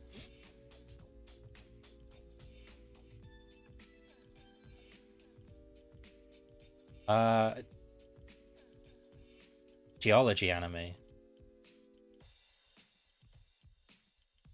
Water Magician is more of a slice of life. Don't think of it as an adventure, really. Ruri Rocks, that's the name. Yeah, that's the... I'll check that out. I like the studio who made this, because that studio made... Actually, I need to check this one out, too. They made Mushoku Tensei. Oh, they made Oni-chan wa Oshimai, which is a show that I've talked about before, and it's a genuinely good show. A show that I went in thinking, oh my god, this is another, like, Emoto joke show, and it's, like, really... I thought it'd be very insensitive to the topic it was doing, and I was like, wow, okay, actually, no, this actually treats it with a bit more respect. And I really liked it. It was quite awesome. Surprisingly. So yeah, Ruri Rocks, I heard, is pretty good from some people. And I like the aesthetic. Yeah, that's on my list. I still can't believe the fucking vending machine anime is a thing. That's the thing I will not watch out of principle. New Kitashi is the animation. I have friends who play the visual novel and speak very highly of it. But you have to know a certain type of person to understand. I watched like 2 episodes of it, and I was like, yeah, this is exactly what I think it was. It was great. I liked it. It's dumb. It's really dumb. It's dumb in that kind of schlocky. I like it. Bad kind of way. I don't know. But yeah, I should probably read the visual novel. Vending Machine was funny for 1 season. That's my point. If it's one of those types of shows where it feels like that, and I'm gonna say gimmick because that is what it is. Feels like it should only have 1 season. It doesn't need to overstretch its welcome. The point was there. Why does the Vending Machine get a 2nd season while I'm waiting for all sorts of old bangers to get a second chance in the limelight? My guess is that they probably planned season 2 in advance. That's usually the case for shows like that. Yes, Ruri makes you want to go out and collect rocks. Really does. Like Tomori from Bang Dream, Maiko. It always comes back to Maiko. Can't wait for season 5. Let's not have a season 5 of the Vending Machine anime.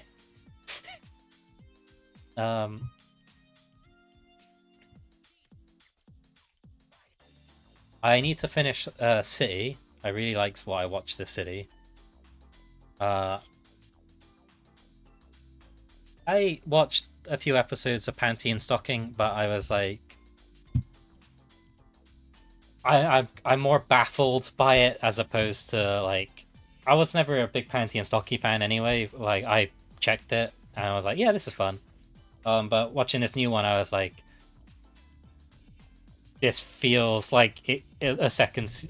I mean, that is the point where it feels like it came out in the wrong time period.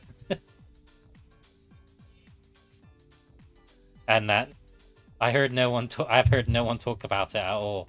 Yeah, no, that's my point. Is I watched this, I'm like, this feels like they should have the 2nd season should have happened at the time when it was at its height of its popularity, not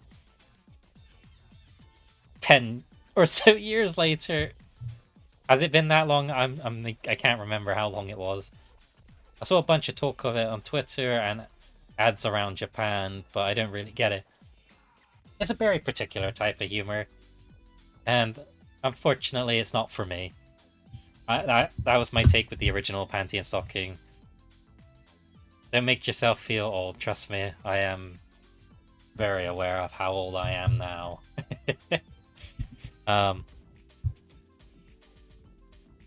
The one show I definitely finished was There's No Freaking Way I'll Be Your Lover Unless. That is my favorite show of the season. Partly because I did not expect it to be as well written as it was for its premise initially, which is kind of a lesbian harem show almost, but then it really gets into the meat of it towards that last arc. And that second arc, actually. They're free. Yeah, that's 3 arcs, the light novel. And the 2 arcs I really liked. Title giving the haha, just joking, unless I'd recommend it. It's kind of, it's got a, I don't know how to describe it. It isn't just like, the setting and aesthetic of it is very stylized in a way that I really liked, which I haven't seen in a show in a while. And for a Yuri show, I didn't really like have high expectations in terms of the quality, and it's very well made. I don't mean that as a negative towards Yuri shows in general. It's just a lot of Yuri shows I usually read the source material, and then the anime adaptations tend to be the weakest part of it. Like halfway between a shoujo and a high school rom-com. Yeah, it's essentially that. I think that's a good way to put it. It really knows when to do its comedy, and it really knows when to do its serious stuff in a way that never feels like, I don't know, giving me whiplash. It does it so well, and I don't want to spoil it. I think the last arc is just genuinely well made, and the ending to that, and obviously, this is not a spoiler, but they did announce more for it, like a movie of some kind. We're talking about that. We'll talk about the actual show, so I won't. But the fact that it got a sequel of some kind in any way is a testament to it. I think, even if it was a planned thing already, I think that thing, I hope, will get a proper full-on second season. That's my recommendation from this season. I mean, Haruhi turned 20. Oh no. It really did, didn't it? I was like hearing the other day about Mario Galaxy being over 10 years old, and I just could not comprehend that.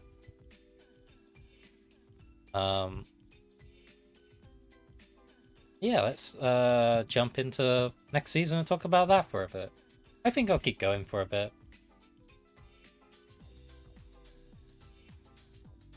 I still haven't faced the film after Endless 8. Wait, you haven't seen the film?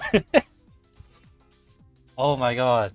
I need to tell you about the Haruhi film. It's my favorite film, and I've been watching it every Christmas, every year since it came out. When it first came out as a cam rip, I watched that. Then a DVD, then I watched that. Then a Blu-ray, and then ever since then, every year since. I watched it in dub at one point. The film is like an apology and reward for Endless 8. That's all I can say. It was also like my dream anime. So as a kid, I used to read the light novels, and The Disappearance was my favorite novel out of all the Haruhi novels. And I always said, I hope that if they ever adapt this, they should make it into a film. And lo and behold, it happened. And I Pikachu faced, even though it probably was on the wall. And then I watched the movie, and it was one of the greatest films I've ever watched. There's some asterisks on it, obviously. I can't say that in like a go watch it as a standalone thing. You do need to have watched Haruhi's season 2 and 1 to be able to watch it, but my god, I am excited to see that in a couple of months again. I actually saw it in the cinema in Japan when I went to visit it a few years back on accident. I checked it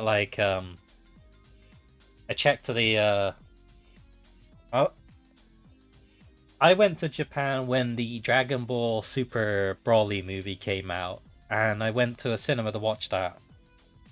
And it was the best cinema experience I ever had. And I was like, wow, everyone in Japan's so quiet and polite when watching a film. There aren't annoying people screaming or shouting or making noises. And I went on a quest to just go to a bunch of cinemas and watch the Dragon Ball movie. And one of those cinemas, I was like, holy shit, they're showing the Haruhi movie for some reason in this particular cinema. So I went there. I went to the cinema and I watched the Haruhi movie there. So I've seen the Haruhi movie in pretty much as many ways as possible. And I am so glad I did. Also, hello Paved, welcome to the party.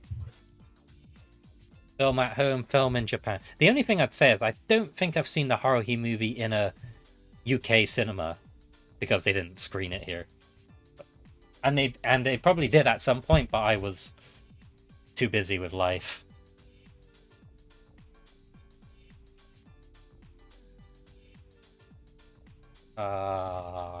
It's so good. Yeah. Sorry, you got me thinking about that. Sounds like we're having a Christmas watch along. Maybe. I don't know. I haven't done a stream of it. Yeah, that seems like a fun thing. Though I would need to convince a number of people to do it, to be honest. That sounds like a fun thing regardless. I'm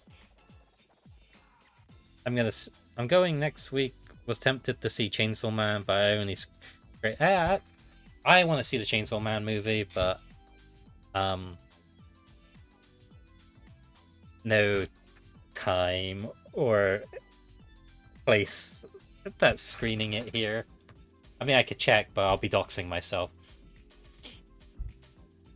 We need to bully SLA to show both and the I'm shocked the Uma Musume movie isn't in that lineup. SLA, for anyone who doesn't know, is an event called Scotland Loves Anime in the UK, which is a film festival that shows a bunch of anime films for a whole week or a weekend usually. It depends on the location.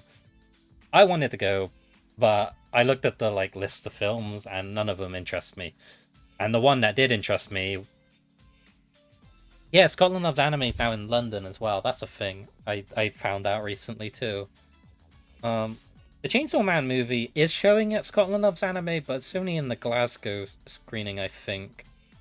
And I'm like disappointed because I wanted to go to Edinburgh.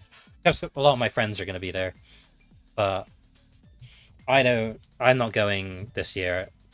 Partly because of money. I really need to save, and I budgeted very well this month, so I'm keeping on all my money. I would. London loves anime. Yeah, that's a funny way to put it, actually. UK has it. As View has it on 24th to 26th. Okay, I'll double check. I assume the UK screenings are still being put out. I've heard some of them. The screening is from all the anime, but sometimes they don't show them in my area, and sometimes they do. So I gotta pray. And obviously, I can't say where I live because of doxing reasons. But yeah, I will look around. If not, maybe I go to London for a day. That seems like a potentially fun thing to do. The problem is it costs a lot of money to travel to London. Frankly, I do have a friend I could stay over at, but yeah. Oh, that's fun. My cinema has it only when I'm out the country. Yeah, that's like a cruel twist of fate. I'm not acting surprised because I've had stuff like that happen to me, where I'm just like, of course that happens when I'm away, or of course that would happen to only me. One of those kind of situations. Well,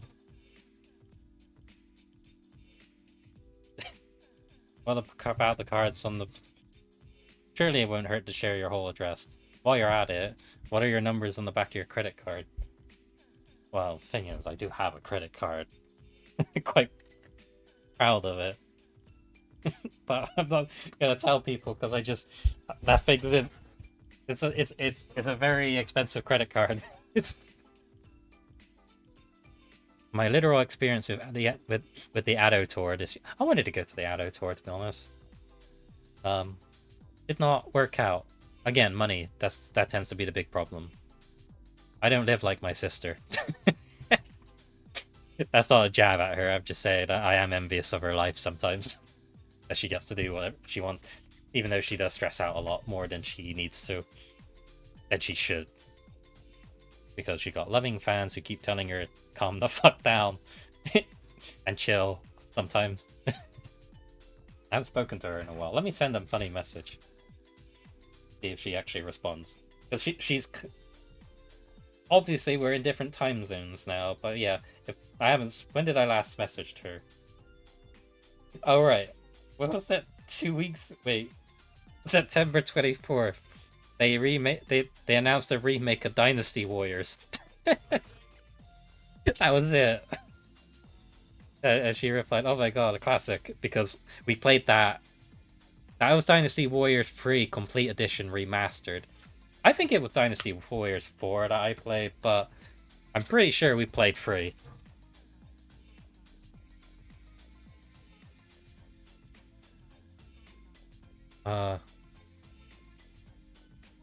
I so wanted to.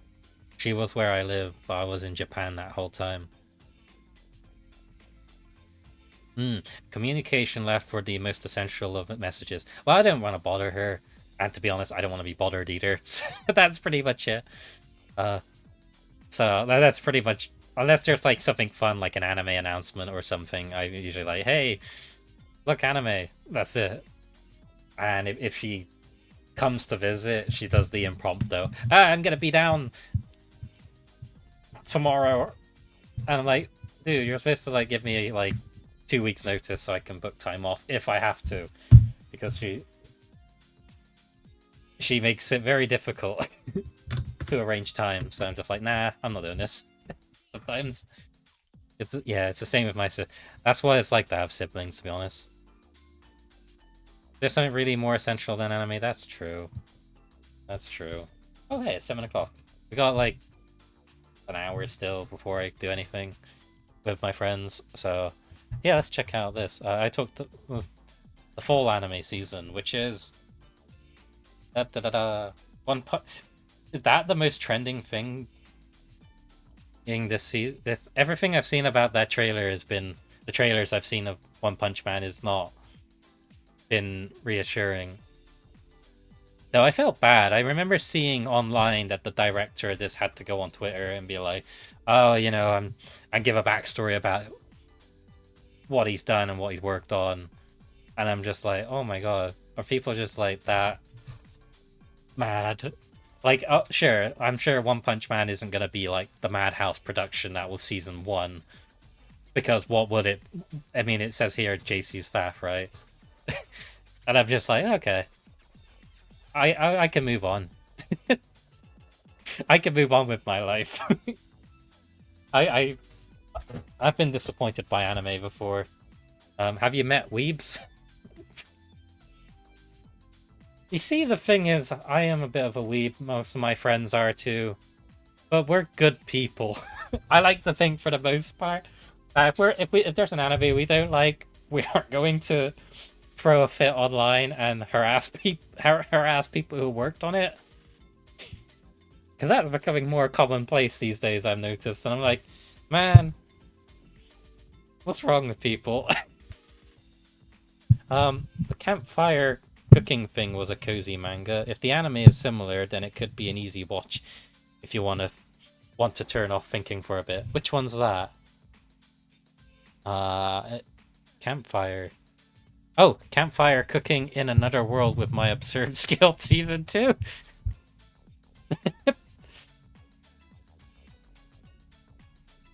Sorry, Theo. I think you're not the only weeb here. That's fair.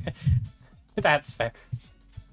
At least I can say with confidence, based on everyone in this chat, that if anyone here is a weeb, you're the kind of you're on the good side, because you at least you all seem self-aware enough to know when to not to cross the line or yell JoJo references.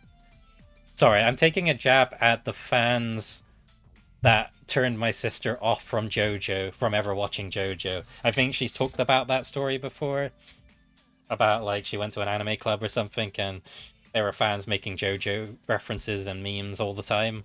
I've never met those fans because most of my friends who got me into JoJo, I watched JoJo on my own accord and I loved it.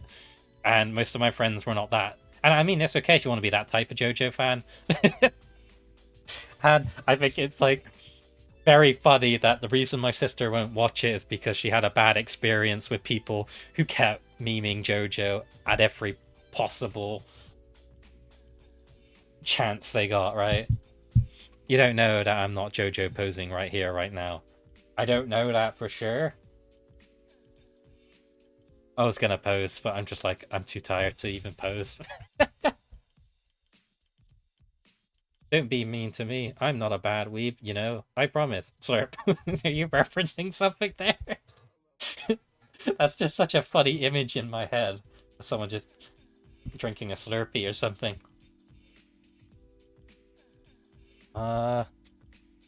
Okay. Sorry, One Punch Man. I will watch One Punch Man Season 2, and then I will watch One Punch Man Season 3.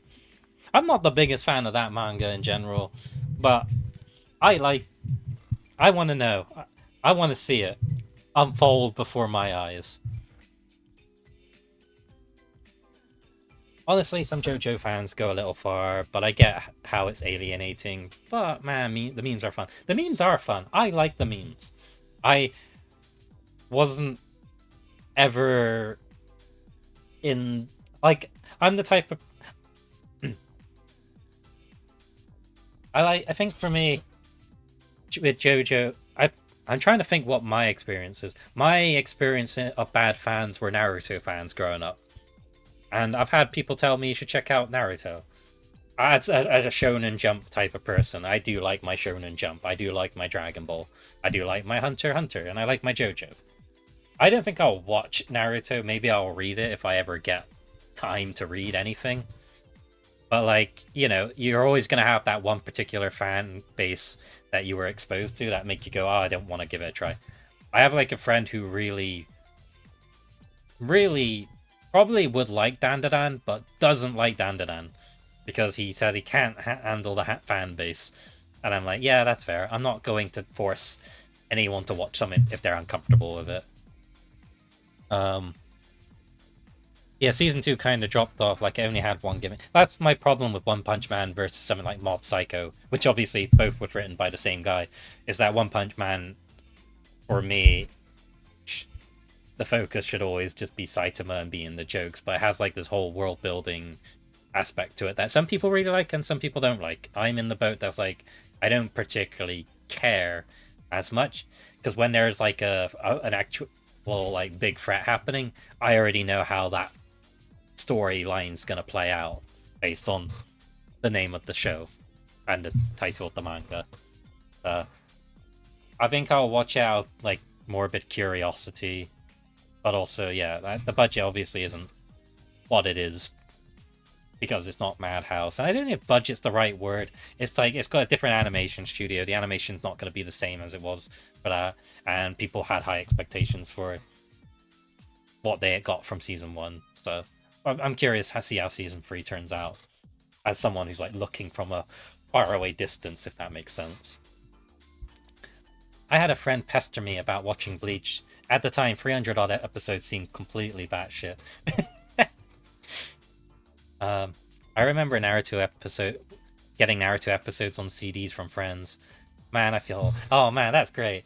The Bleach thing's funny because I did try to watch Bleach when I was in college. We had a library and I was like, oh, I could rent, is rent the right word? Borrow, sorry, not rent. I could borrow or request anime DVDs, and I did that with Bleach and tried to watch it because I thought the aspect of owning a physical media in a time period where I had no money beyond doing schoolwork was kind of cool. And then I couldn't get into it. I want to get into Bleach because I like Bleach's lore and setting a lot, but yeah, that One Piece and Naruto are I will only have time for it in the future when I like make a successful game, I got a house, I can relax and I have my own place where I can sit down and read a book and do nothing. I wish rent was that nice back then.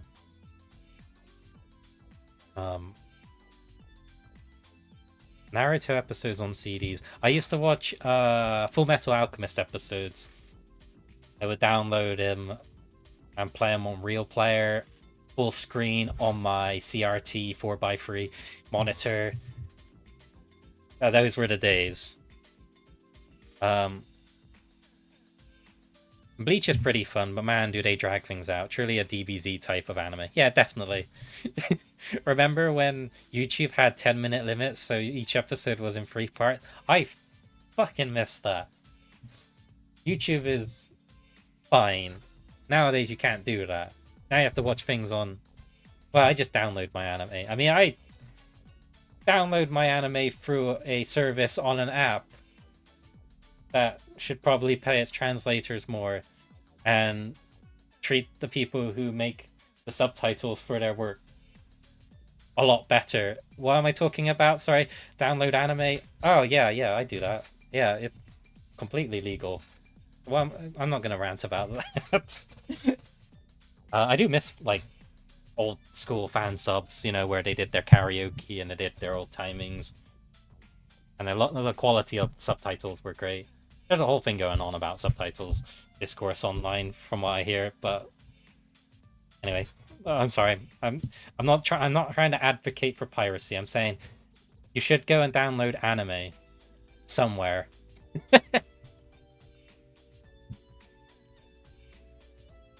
Anime got worse when they stopped subbing the karaoke subs. I agree. That's why I'm excited to watch the Bang Dream seasons with my friends, because they're by a fan subgroup who actually sub the karaoke and add little effects, and you know, for a show about music, that makes sense, right? Crunchy has butchered the translation this season. No typo settings.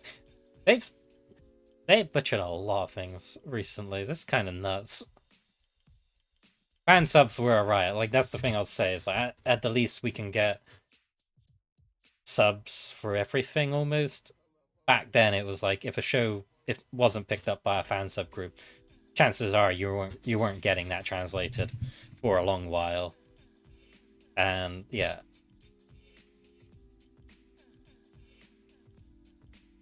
Crunchy has got into hot waters regarding subtitling, something about subtitle company using AI that's located in a controversial nation to boot. Yeah, I heard about that. What a joke. What a joke. I won't go to a rant about that, but yeah. Oh, I remember that. Sorry, Pave specifically said, I remember some of the subtitles having whole essay explanations for a single word that takes up the whole screen. Pausing every other moment was kind of fun and you learned a lot. That's really funny.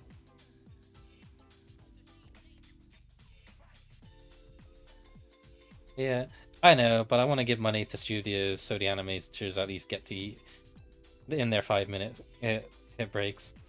That's also true. It's a mixed bag. It's layered in the end of the day. I think, you know, there's a certain level of maybe I'll probably do a lot more research into it, into regards to exactly where that money goes to and how it's distributed. Because I do that with games. Like I don't pirate games partly because as a developer I understand the hard work that goes into making it.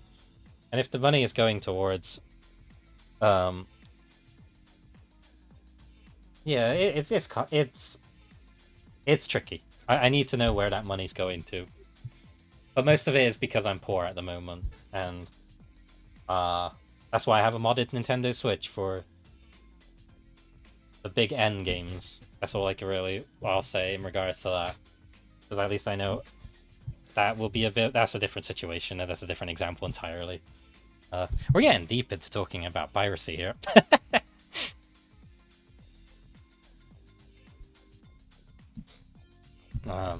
Don't forget Remao. Remo. That was the YouTube service that streams. There's no way I'll be your lover unless. That was a weird YouTube channel because it said anime powered by Remao, and then I remember laughing on call with friends because what the hell's Remao? I need to know what Remao is. How is anime powered by Remao? That's just the name of a company. But I love that they advertise themselves that way. In the spirit of giving money to authors, I did buy tons of manga back from Japan. That's the thing I tend to do as well when I go to Japan, is I would buy... Well, manga over there is really cheap as well, so it's much cheaper than over here. And so buying that directly from the source is nice. And I do it with anime as well, actually. If there's an anime I really like...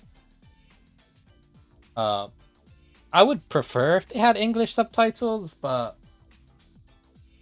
If they don't, that's not too much of an issue. Depends on how much I like an anime. Like, I like season 2 of Uma Musume so much, I imported the Blu-rays. They don't have the subtitles, but the boxes are nice, and I like that anime a lot. Bad example, since that's more in service of a gacha company, as opposed to like an actual, like just the animation studio itself. And I don't think yeah. But with manga, yeah, definitely easy to buy books over there for a cheap price. I do own Ave Mujica and Maigo because, fun little fact, if you don't know, the Blu-rays for that actually do include English subtitles. And they have really nice boxes. So if you want to own Bang Dream Maigo or Ave Mujica, or even the Maigo movie, recap movie that's coming out, they actually have subtitles on them, and I think that's cool. I think this was back then when I was like, oh, Sunrise, a very specific studio for Sunrise, within Sunrise, their shows have subtitles, like the Love Live shows back then. The Japanese Blu-rays actually had English subtitles. You have to do your research on that one. I'm getting into a bit of a I get really obsessed when it comes to anime physical media and trying to figure out the best way to buy it and where to buy it. Um, and yeah, if you, in Japan there are some animes do that have English subtitles. It's just a matter of like researching and figuring out 100%. But yeah, I'd recommend it. The problem with anime though versus like buying manga is that it's expensive. Like the My Go Blu-rays I got cost me £120, I believe. And it came with the limited box. They come with a limited box that you would get from a pre-order. If you're wondering, if you go on eBay, that thing's like people are trying to sell it for £500. I didn't want to do that, so I went on. I think it was like From Japan or something. It's a third party. Basically, it's like is it drop shipping? I think it's called. No, I don't remember the term, but basically, it's a third party seller who will go out and buy the thing for you and then deliver it. So you pay a fee to them, they get the thing for you, and then they send it to you from like Yahoo auctions and whatnot. And that's how I got my Go Blu-rays, because I think it's a bit scummy to sell anime Blu-rays for 5 times the price. Buying anime was always expensive. I remember Elfen Lied being like £80 for the DVD box set at Expo years ago. And now they have a Blu-ray of that thing. I don't know, how much is Elfen Lied today? Let me check Amazon. I'm not streaming Amazon, am I? Elfen Lied. Because I know they released a Blu-ray here. Oh yeah, you can get it for like 30 quid now. Because all the anime released a Blu-ray. It looks like a third party. No, you can still get. Yeah, Elfen Lied does have a Blu-ray you can get now. That's obviously not saying that the things are more affordable. Probably not drop shipping. That's just plain reselling for the price hike. Oh, sorry, it's not drop shipping then. The internet was a blessing on buying anime and manga. It was. It was. Let me check the time. 7:15. I've still got 45 minutes. Welcome to Amazon. Full legal name. Would you like this shipping to full legal address? I haven't bought anime much this year. I usually wait till, because all the anime does these like sales for like all their Blu-rays, and they're usually like discounted. Or like they would do a thing like, oh, buy one get one free on a Blu-ray. That's £20. I'm like, okay, that's like £10 per Blu-ray. And I always put like £100 aside every year to buy a bunch of Blu-rays of like anime that I'm like, I want to own this. Like I've been doing it every year for Love Live, and I think Love Live, there's like 2, the Yohane anime and Love Live Superstar Season 2, which came out this year, that I know is going to be like on that discount. I just know it will. There's no way. And I buy the normal edition. I didn't buy the limited. Partly because there's a lot of effort buying that. Amazon knows me. They even tell me when manga I have read have a new volume releasing. I limit myself to 1 manga a week. That's good. I had stopped buying manga for a few months because I only buy manga that come out that's currently going. So like the only manga I own that I would keep buying. Actually, Seven Seas released Rosin Maiden, which is the doll anime. I don't know how to describe it. It has 3 volumes, and I've been buying that. I'm waiting for the new volume for I'm in Love with the Villainess. I need to catch up on Yuri Is My Job, and Shonen Jump I don't care about as much because I know Shonen Jump is released by Viz Media, and Viz Media don't. They always kind of they do reprint a lot of the Shonen Jump stuff. So like if I wanted to buy Chainsaw Man, I could buy them in bulk. But with stuff like Seven Seas and Yen Press, they're complicated. Seven Seas I don't like entirely because they kind of work on a FOMO almost unintentional FOMO, I guess, is where they license a particular manga, and usually it's like a Yuri or Yaoi manga. In my case, it was a Yuri manga, and well, they license a lot of stuff, but they're very well known for licensing LGBTQ plus stuff. So, but my point was like, yeah, the 70s don't print enough of something, so when something goes out of stock, it's usually out of stock forever. Like if you like, go ahead, try and buy all the volumes of Railgun. I think specifically volume 12. Good luck finding that for like a decent price. So I stopped reading. I stopped buying the Railgun manga because it's like 20 volumes in, and I had only 10. And I was like, well, okay, that's the arc. The manga has the arc I wanted. I don't need to read more than that. But yeah, if you're like, I'm very like knee deep into it. Like Yen Press specifically, there was a manga called Scum's Wish, and I really liked that manga, and I really liked that anime. And I tried to buy the manga, and I bought the first volume. Months later, I was like, okay, I should go get the others. And I was like, oh, they don't print them anymore. And I'm not joking. I emailed Yen Press. I said, hey, I wanted to know, because I thought, why not? Why not just ask?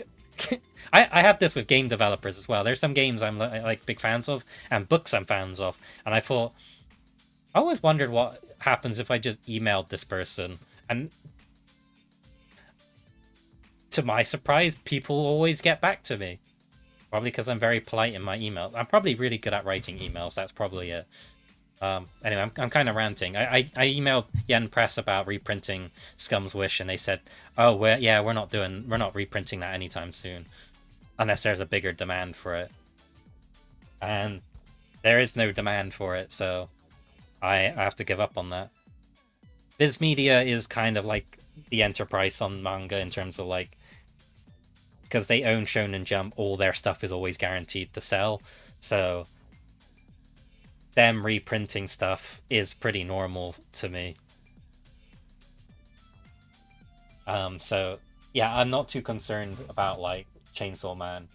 It's funny when a Shonen Jump, like the only time Viz Media runs out of manga is very rarely, and when it does, it's quite funny. Like Hunter x Hunter ran out of like prints for the early 10 volumes for a bit, but then a few months later they did eventually put them back in stock. Chainsaw Man is a funnier example, because when that first came out, when Chainsaw Man was like super popular, right before its anime airing and at its peak, the first volume of Chainsaw Man was out of stock everywhere. It was very hard to get that volume for like many months. It was weird, because I think, oh no, that was it. The manga wasn't out yet, and it was very hard. Oh my god, yeah, that's so ridiculous. Anyway, my point was that, yeah, I remember those particular instances because I get like very min-maxy when it comes to like collecting stuff. I probably need to get diagnosed for something there. But Theo knows Jeff. I do not know that guy personally. If I did, I would be changing the world. We're not best buddies.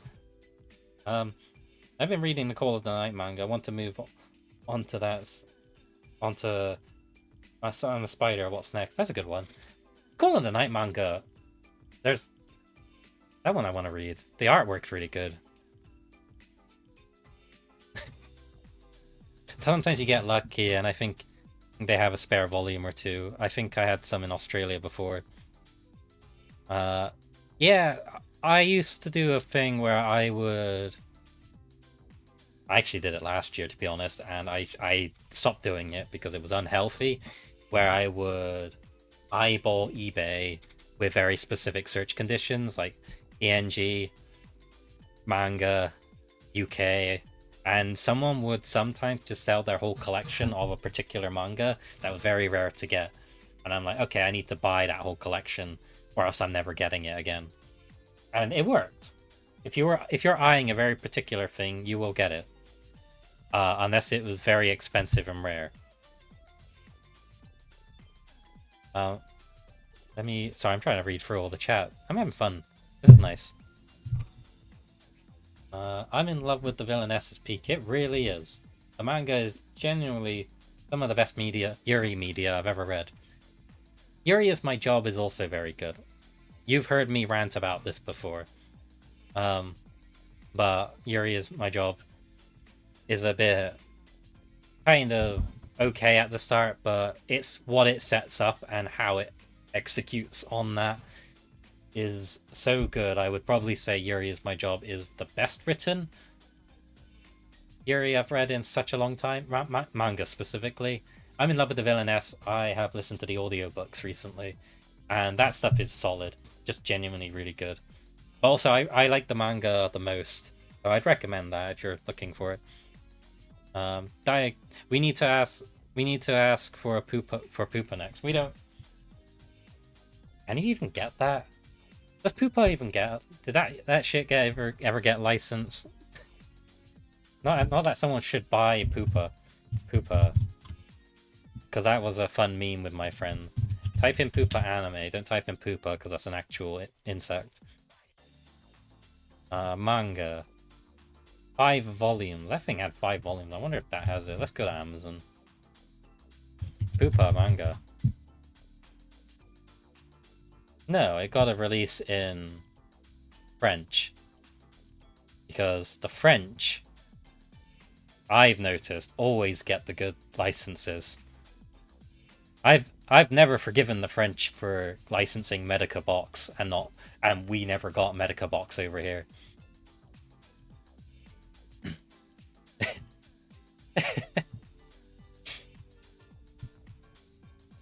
They do. Yeah. The French have like some cool licenses that I look at and think from a distance, like, what? How did they do that? Like, they got the original Dragon Ball, like original OG Dragon Ball, Blu-rays, which we don't have. The US and UK don't have original Dragon Ball, and I'm not going to go into the whole explanation on that because a lot of the issues tends to be with how it was stored back then in regards to the dubbing and audio, but the French figured out a way to get that. Was it? Yeah, I was shocked. I'm like, that's so cool. There's actually like high quality, clean Blu-ray rips of the original OG Dragon Ball in French. eBay alerts. Diagnosed as being a certified legend, maybe. Oh, thank you. I'll take that. I drink a sip on my water. Almost out of my water, but I have like a can of soda here. I got donuts, I've got yogurt, and I've got a pasta pot ready for me when I watch anime in half an hour-ish. eBay alerts. I used eBay alerts to get my hands on a particular Blu-ray once. It was Neko Monogatari Black, specifically, because the licensing for that was a bit weird. Because the UK company MVM, I believe, sub-licenses, so they license via Sentai and what was the other one? Aniplex. So that's why that particular license. That's the one thing I'd say is that like those guys, MVM, has licensed anime that are very expensive to get. Like if you wanted to own, I don't know, Fate Stay Night, Unlimited Blade Works, Fate Zero, and yes, the entirety of Monogatari, you'd have to get it, or Madoka, you'd have to get it through directly through Aniplex. And their Blu-rays work over here. It's just, you know, it's very, very expensive.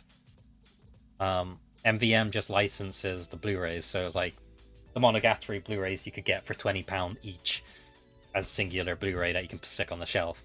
I've been collecting that for years, and the licensing for that gets a bit muddly because Nekomono Black wasn't part of season 2. It was in that sweet spot between Bakemonogatari and second season. So they've like released so when they were releasing second season, they were releasing them in individual arcs as individual Blu-rays, and then eventually They stopped doing that and then bundled them all together as like a box set called Monogatari Season 2. And you could buy that. The thing is that Nekomono Black isn't included, and that was like an OVA, and I think that from what I recall, when I watched it, they showed it as um a New Year's anime kind of thing, OVA. That was an hour long. It was kind of like a mini movie almost before the Kizu movies were a thing.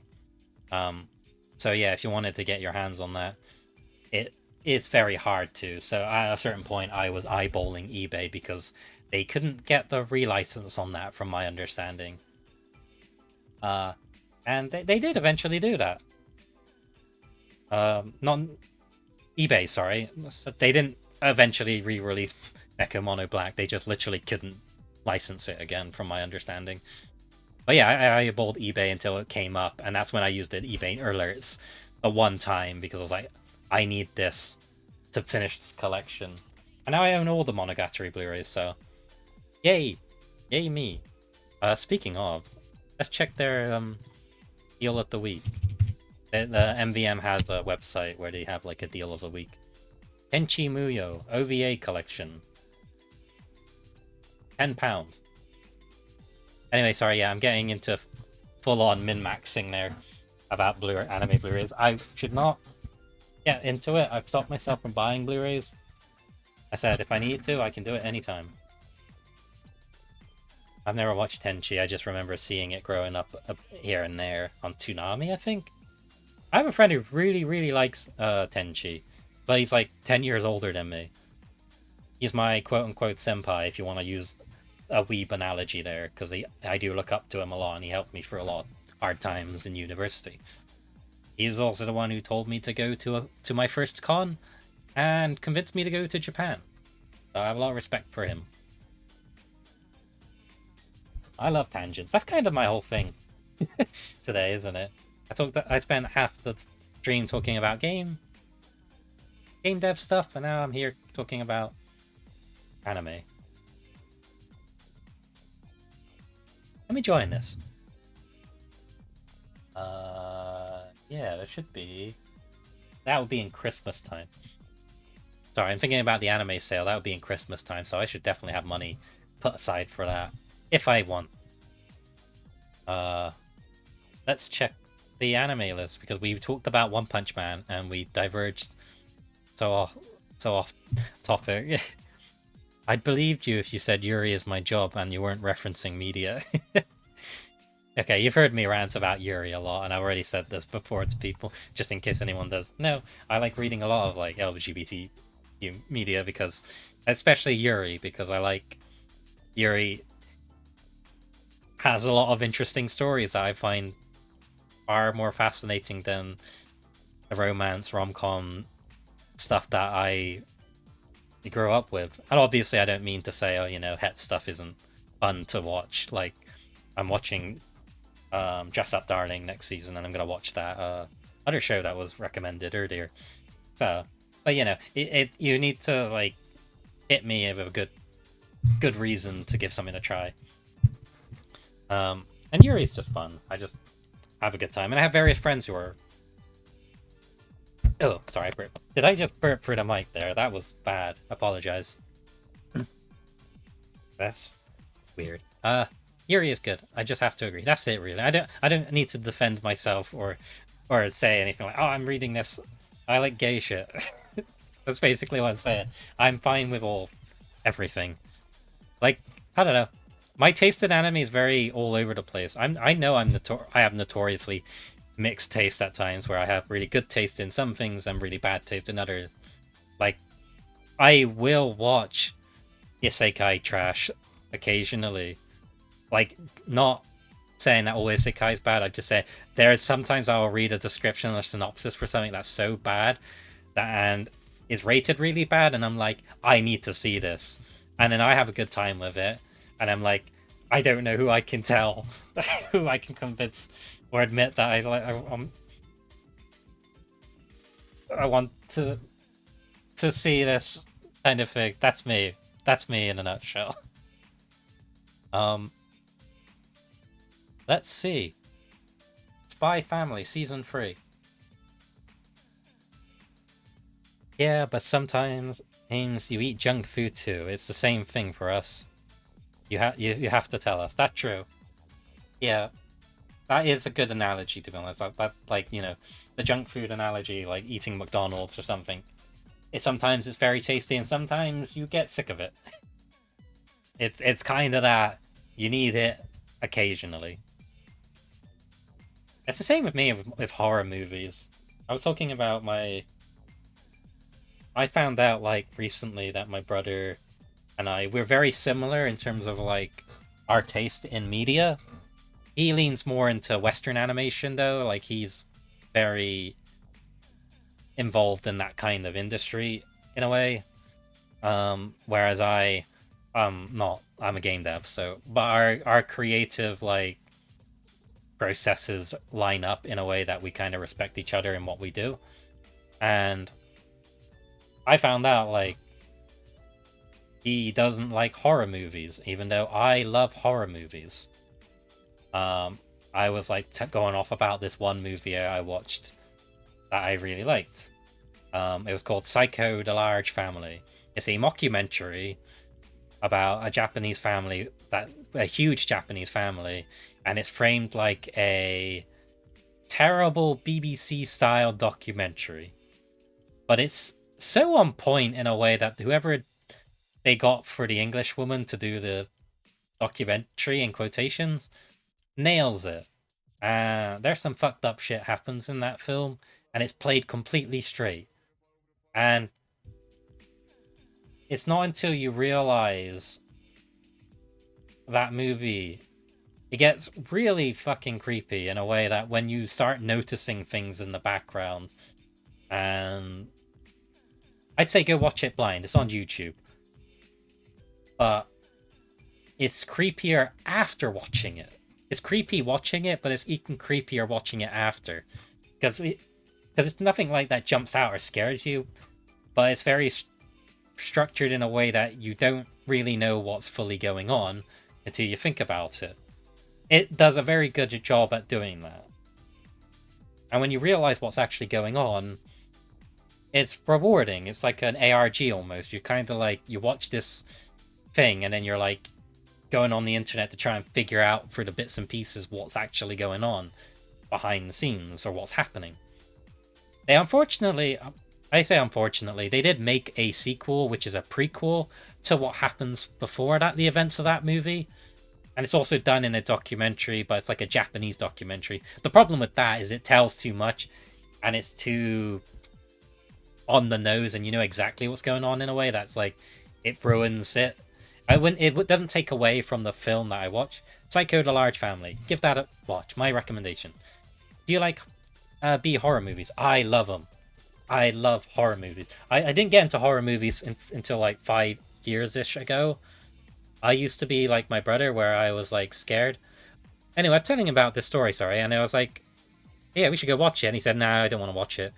And I noticed, like, based on his reaction when I brought up horror movies in general, like, oh shit, he doesn't like horror movies. I was like, that was the first time I was like, oh, we have completely drastic, like, forks in the road, basically. He doesn't like horror movies, and that was just interesting to me as, like, someone who's, like, always confident that we would like each other's same media. It's a classic second movie is its worst moment.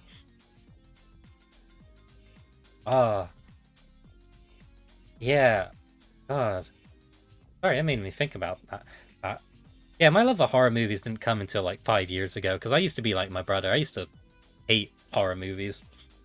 But that's because I grew up in the worst period of time for horror movies, which was the jump scare, gory, terrible slasher movie era. And I don't mean 80s slasher movie, I mean like 2000s, where everything was like a jump scare or was like overused in everything. And I thought that's what a horror movie was in my brain. And it wasn't until I watched old horror movies and good modern horror movies I realized, Oh, right, good horror movies aren't just they jump at you and scream at you kind of movies. Good horror movies are unsettling films about topics that make you feel deeply uncomfortable and you get genuinely creeped out. You can have a good jump scare here and there, that's fine. But the overuse of it had conditioned my brain into thinking, oh, this movies suck in general as a genre, which is a terrible opinion to have, I think. Um, Last season there was an anime, Night of the Living Cat. It is a perfect B horror, but in anime form. I'm gonna make a note of that. Thank you. I'm going to give that one a watch. Horror and anime have never. I can't think of animes that have like a horror aspect that actually like scared me, unless it was like a one-off episode that was doing a gag, where I think the gag was actually genuinely scary and well executed.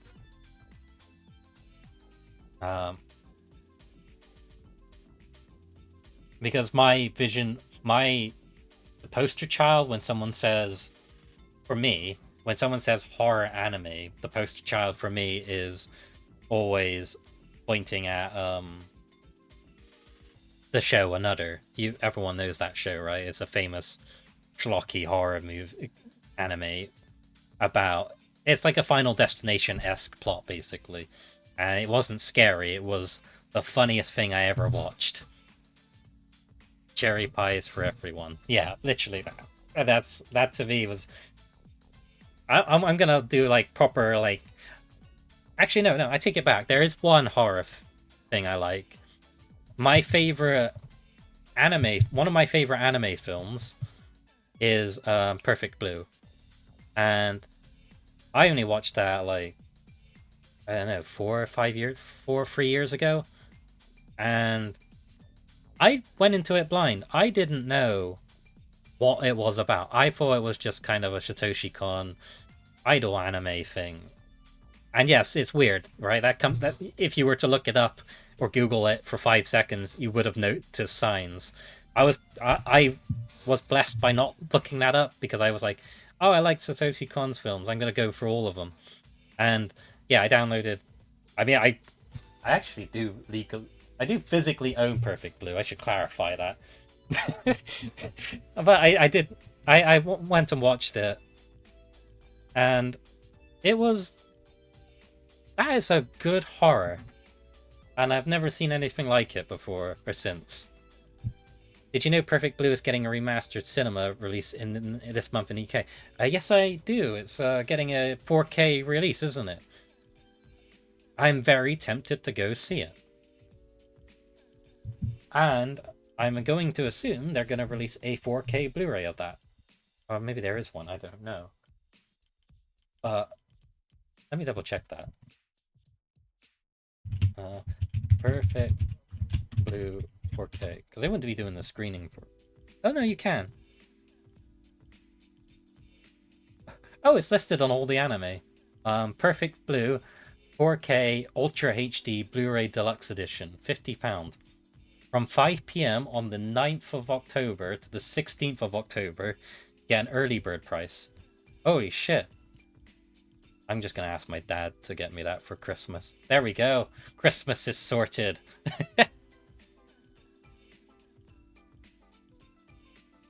I'm also in Japan for that one. Oh no. Oh yeah, at least you could get the blue. Wait, surely they might have a Perfect Blue screening. I mean, assuming you have watched it already. Maybe that you could watch it without subs over there. I don't know. But if it's been a while, you can't understand it. Probably wouldn't recommend it in that case. I'm also yeah. Yeah, no. There you go. There, I found an anime that's a horror, and it's just a very good film in general. It might be one of my favorite horror films as well, to be honest. If we're going down that road. Route? Oh, speaking of horror, there's a Yuri anime that's airing this season. The Monster Wants to Eat Me, which is about a girl who meets a mermaid, I believe, who wants to eat her, and then falls in love with her, I think. That's all I remember from like the first chapter. I was like, okay, I'm gonna give the anime a try. I remember someone saying that you should look up Perfect Blue before watching it because of the twist.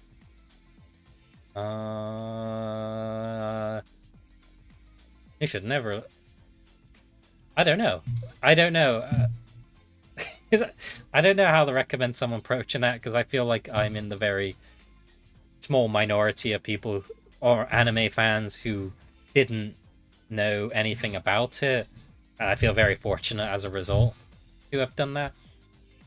It's like that time I tricked my friend into watching Old Boy because they did a 4K remaster in the cinemas where I lived, and I was like, "You should go see this film with me." I was like, "Yeah, sure, why not?" And I was like, "Yeah, don't look it up."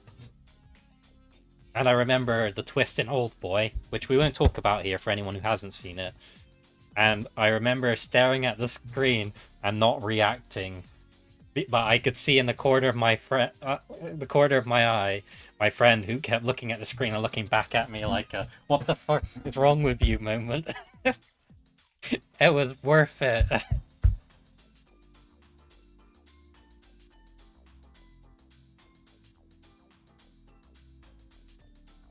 I think that mermaid misunderstood what eat you means in Yuri.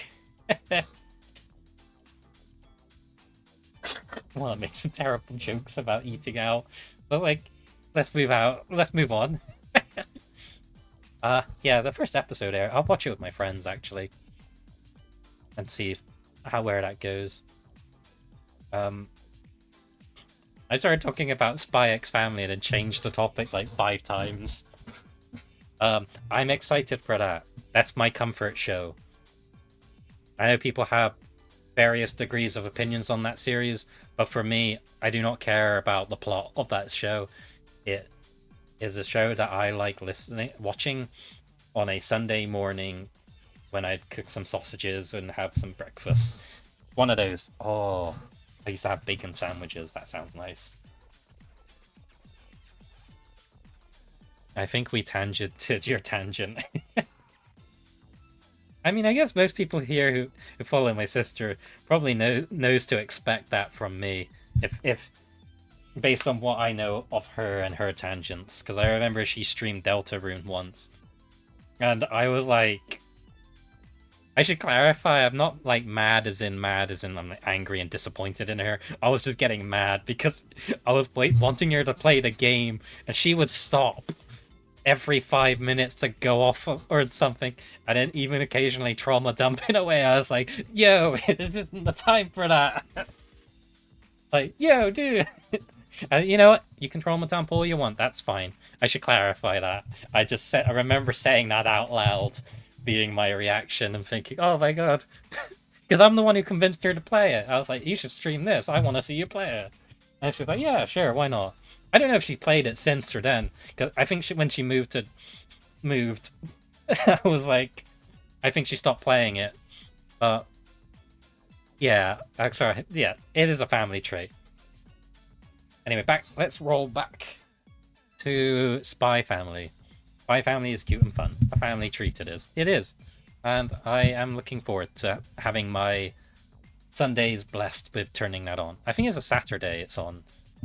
Airs 19 hours from now, so... Oh yeah, so it would be a Sunday morning, because when I wake up, it'll be there.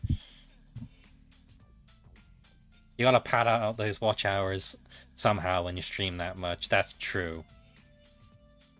The thing is, she doesn't do it intentionally. That's the funniest thing. I know, because I recommend the game, and I'm like, okay, it'll take you this long to do this chapter. And so I know how long it would take her to beat the game. And then when she starts going on a tangent, I'm like, oh my god, I forgot to factor in her tangents. And it's really funny. I just genuinely do not know how to react to that because I have no idea how long those tangents can go. And she doesn't do it intentionally. So it's like, oh god, she's gonna go overtime. And it's really funny because by the end, she gets to the end of the chapter. She ends the chapter instead of like taking time to indulge around the overworld stuff. if you played the game, you know exactly what I'm talking about. But like, it was that thing of like a thing I noticed with streamers specifically. It's not just a her problem. It's a lot of streamers I noticed is that unless you're like so very invested in the game and you're running on a very specific time frame and you're exhausted, it's very mentally draining to stream a game. I know that from my own experience, but I know it's even harder for her because she has to deal with like a lot of people. And I noticed that with some games, like you don't get the same experience as you would playing it offline. And I've talked about that before, haven't I? Where I said that I play certain games offline because if it's a game that I'm going to have an emotional attachment to, I don't want to lose that streaming it. It's not the same thing. And some people can do it. They can actually stream, get really emotional and attached to it. But it's always a different experience when you're playing it alone on your own. That's why I always play when Deltarune came out. I said, I'm not streaming this. I'm playing it for myself. I'm very invested in that world, and I really want to do that. It makes horror games less scary as chat is there to yap and protect you. That's a thing I noticed that I'm bad at horror games to an extent. So I'm similar to my sister. But in her case, I know you can stream a horror game and it's not as scary. Partly because sometimes she plays I don't want to say friend slot, but you know, those types of games where it's just like the entire thing is a horror game in a house with streamers and friends with some sort of proximity chat. That tends to be the current. That was the trend this year, right? I get that. I know one streamer who chose to make a game that they were really invested into a video series on YouTube rather than a stream. I debated on doing that too, but you've heard me tell this story time and time again. Like, I'm going to make these videos. I have scripts. I actually do have scripts for videos I want to make, but I don't have time for it. If you're making a game, specifically, let's talk about like that. That's the thing I noticed is game dev logs or very specific game YouTubers. I'm not going to say anyone in particular because it's dime a dozen and I know what it's like, so I'm not trying to, like, what I'm about to say, I don't want to, like, throw flack or anything against them. But there are some YouTubers out there who talk about a game project that they worked on, and the time it takes for them to develop that game is extended and stretched out or padded out to the point where the game probably never gets done because they're making devlog videos or making videos because those videos end up in the algorithm and they end up being successful, and then to that person the success of their game development journey is also tied into their videos, so they have to make videos to balance that out while advertising. It's like a weird, like, it's also marketing in some way, right? You have to balance the two out.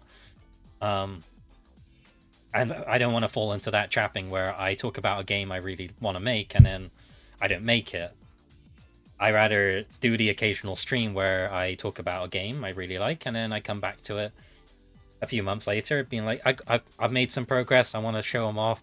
I want to hear your thoughts, and that tends to be a thing I tend to be mindful of. It's a double-edged sword. Streaming can be also motivational to actually sit down and be productive too. That's the thing. I did some actual game dev streams where I just sat down and streamed making games, and it worked. But I put the but there because the but is that I enjoy it a lot. But I think whenever I think about doing it, I get stressed out because I don't think that alone is enough to keep a stream going, or the fact that I might not be doing it as fast as I would if I were doing it offline. It is and it's worked in the streams I did, the few hours. I think total like 6 to 4 hours of actually streaming myself coding and making the game was successful. I did, because I think with a stream there was a bit of pressure to get something done and you want to show something at the end of it for people, and that does work. So if I were to go back in the future and do some streaming of a game dev thing, I would probably make a list of things that would be like, okay, this stream I'm going to try and code this. And I have to know in advance that I know I can code it. And I already know to an extent. after 5+ years of game dev knowledge. Well, I'd say 2 years properly in terms of Godot. I'm not talking about spread out, but in my brain, 2 years or 2 to 3 years of game dev on Godot and Unity has given me enough knowledge to at least go, yeah, I can stream this. I know what to do then. But yeah, waffled on there in such a funny way. But yeah, let's see. Or backseat. Yeah, that's one thing I hate the most. That's why if you ever see me tune into, I don't do it often enough anymore. Partly because I'm too busy. But when my sister was streaming Hollow Knight, I just jumped into a stream to tell her she was playing the game wrong and she should play it my way as a joke. Because I know Hollow Knight, that's a game I'm playing currently, but I'm not streaming it because I know I would genuinely hate anyone who's tried to tell me how to play the game. And I get stuck in that game quite a lot, so I don't like the idea of someone telling me what to do next. That's a funny example of like, oh god, everyone pissed me off. I'm not doing this. And that was my sister's stream. That's not my own streams. Watching that kind of stuff. Backseaters are nuts. That's why. Oh man, I should play Hades 2. I have Hades 2. I paid for that early access. That game's out. I just don't have time for games as much as I want to. I play Hollow Knight when I visit my dad's because I bring a portable monitor and the Switch 2, and I hook it up on my on the table at his place, and we order in food, watch some TV. I sit in the back and I just play games, and then I occasionally look over my dad's shoulder to see what he's watching. That's a bit of another random tangent on what I do on the weekends. That's how I play games, is because I use the weekend to stay over at my dad's for a night. It means I'm away from a PC, I'm away from everything. I'm going to do the thing I want to do, which is relax. So yeah, I mean, that's what I want to do on Friday nights. I don't know, I love the backseating when I stream. It's like when you're a kid playing PlayStation, your friends were shouting over your shoulder. Actually, to be more exact, maybe I should rephrase the way I talk about backseating. It's I guess in your example, right? That actually makes sense because I was playing off. Yeah, and when I was playing off, there were some puzzles I couldn't solve, and I had the chat involved, and it was quite fun doing that. So, yeah, I think backseating is fine in cases where you allow it. I think the worst type of backseating is someone spoiling or flat out telling you what you need to do without giving the person a chance to actually try and figure it out first. I think a friend told me this when I was like early streams. Corene, the Hololive dog YouTube, you know who she is. I don't need to fucking give the song and speech about who that VTuber is. But she had like a stoplight system where I think apparently in some streams she'd have like a little stoplight, and if it was green it was okay to backseat, and if it was red it was like don't say or spoil anything. It was kind of a cool little way of doing that, I think.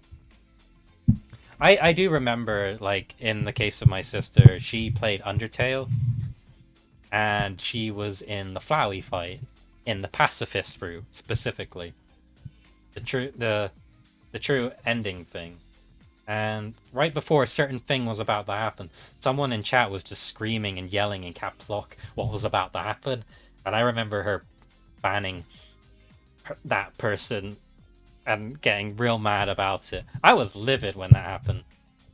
I remember that a lot because I was also just excited to see her react to Undertale at that time. Yeah. Yeah, the spoiling's terrible. Even as a viewer, I like to be spoiler free so I can enjoy the story. Yeah, that's true. I think, yeah, that's completely valid. I don't have much to say to that other than I agree.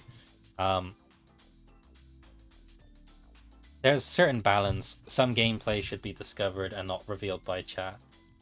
Yeah, I think that ties into my whole I rather play offline for a lot of games at times, because I think like one of the PS5 games I got here is Atelier Yumiya, and that's an RPG, cute JRPG. and I really like the art style. And I played a demo, a demo. I pirated it on my modded Switch to try it out because it's like 50 quid.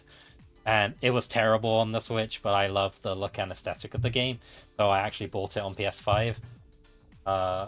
And I'm loving that game a lot. And that seems like a game I could stream because it's not like JRPG specifically. Like that type of game is very laid back in a way that I don't think requires someone. I don't picture a hardcore Atelier Yumiya fan jumping into my stream and telling me the exact builds and crafting mechanics that I need to get the most optimized way of playing the game. That game is more of a discovery as you do kind of thing.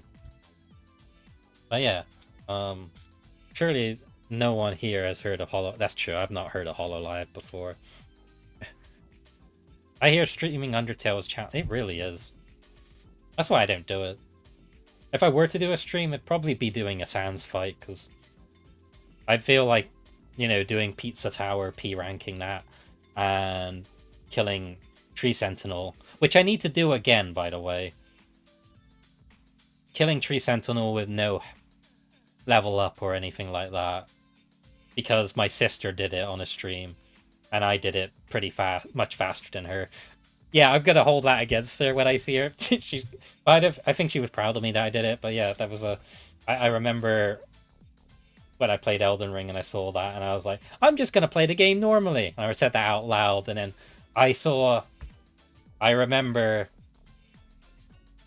my brain, like someone was hitting the back of my head, like, your sister did this way.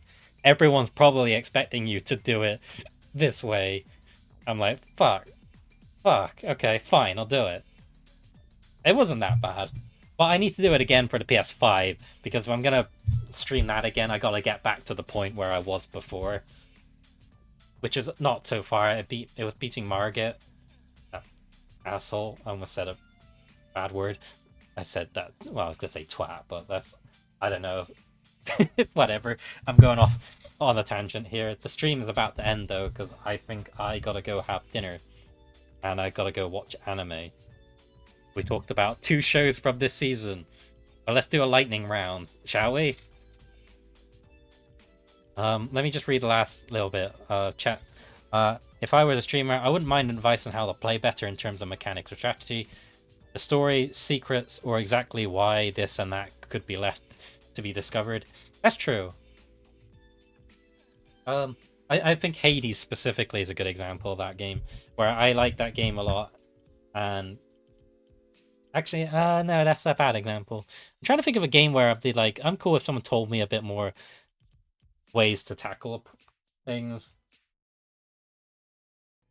I guess I'm just too hands-on when it comes to, like, I want to discover things. Maybe I'm like the worst person to ask for that. I guess, like, if it's like, oh, do you know this mechanic, or do you know this button press that does that, and I'm like, oh shit, I forgot to do this and that. So maybe that would be a thing I'd factor in the future. Or when it, like, you know, I prefer that, like, Psychonauts. I remember Backslash. If Backslash sees this in the VOD, love you. But I was playing Psychonauts, and I was getting stuck on a thing over and over until Backslash pointed out what I needed to do. And I was like, because it was obvious to them, but it wasn't obvious to me. And I was like, oh shit, yeah, I need to do that.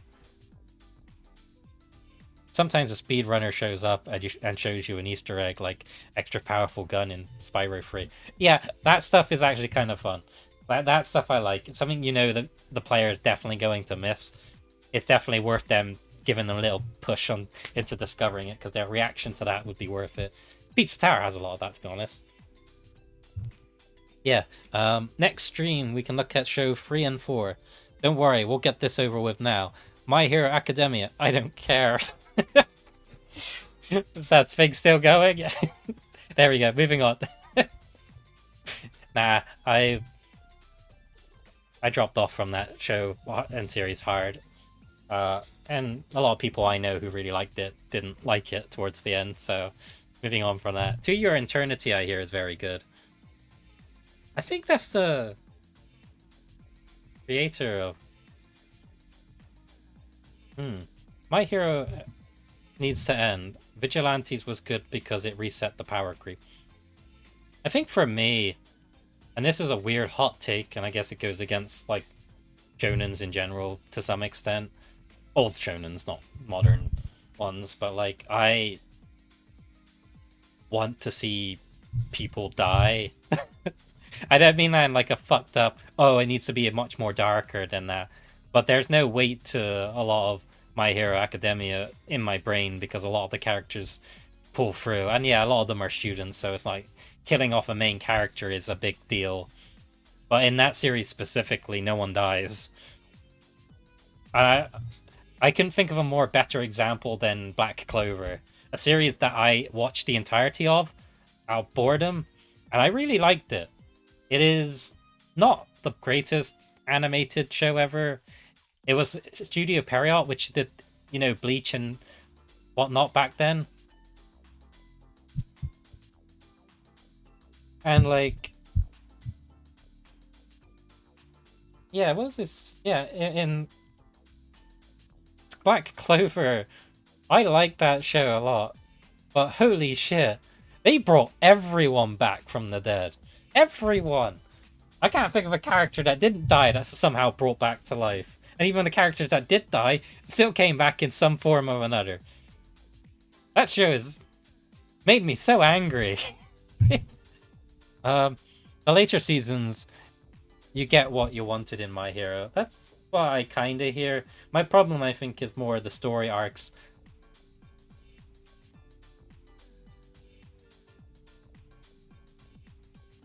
What was it? Oh my god. I can't believe they did the whole Black Clover filler arc and then cancelled it when the manga had the whole next arc. Yep. Black Clover was my once a week comfort thing for a couple of years. It's good. I say I got mad at it. I still like that show. But like when I think back on like the number of characters that were dead and the number of times, especially the biggest arc it was building up to, I have a lot of problems with that big arc. I think about the characters that came into that, and it was like nuts to me. I still enjoyed it. It had some of the most fun opening and endings, like things I ever expected. Every Tuesday night, I would sit on the phone to my friend and watch it together. Oh, that's cool. That's cool.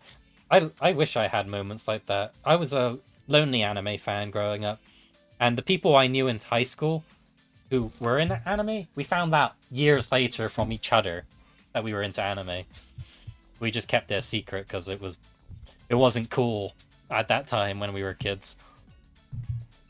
Except it always has been cool, and everyone around me was wrong. I still can't stand how much Asta screams. That's funny. That's funny. Alright, it's just because that's the reason most people didn't watch Black Clover originally, is because I think people exaggerated. Not what you're saying here, but specifically the way online was reacting to Asta's voice, because someone compiled his screams and people really hated it. But when you watch the show, at least when you're binging it, for me, it never became. It kind of stopped being a problem. And then I got used to it. But yeah, he does scream a lot. It is funny. But like, yeah, I remember the reaction to why people won't watch it was because of his screaming. But it wasn't a detriment in the end for me. I still enjoyed that show. I'd get a pepperoni pizza Tuesdays and watch the weekly app while watching Black. Oh, that's good. It wasn't cool in college, but put enough odd kids together and weird seeps out of it. Yeah, that's the thing that I did in college as well. Liking anime wasn't cool in college, but I knew enough people in college that liked anime that it didn't become an issue hiding it. I'd compare it to getting used to how low battery warning on the smoke. I wouldn't go that far. Maybe each to their own, I guess. Oh, that's amazing shade thrown at Asta. That's funny. But you know what? You're completely valid in that opinion. Sorry, you're making me thinking of that one TikTok video of a guy who's on. No, it wasn't a TikTok video. Yeah, it was. It was like a comment in a TikTok video or something, where like where a guy in the comment was like, "Dude, turn off your fire alarm's going off," and then the guy just replies, "No, that's just always on."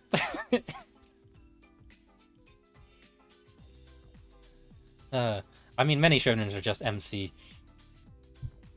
Wait, my friends haven't said they're around yet, so I can keep going overtime until they tell me. Um, I mean, so many shonens are just MC. Yeah, but I read that Fire Force. Yeah. Yeah. I'm trying to think what I like from shonens. Man, this music bops so well with all the dancing anime characters.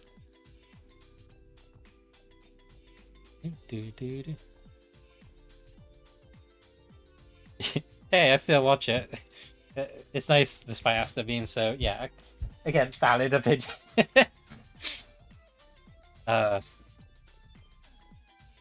yeah, I do crave like long form anime sometimes like that. So that was a once in a every few years where I decided to sit down and watch a long anime.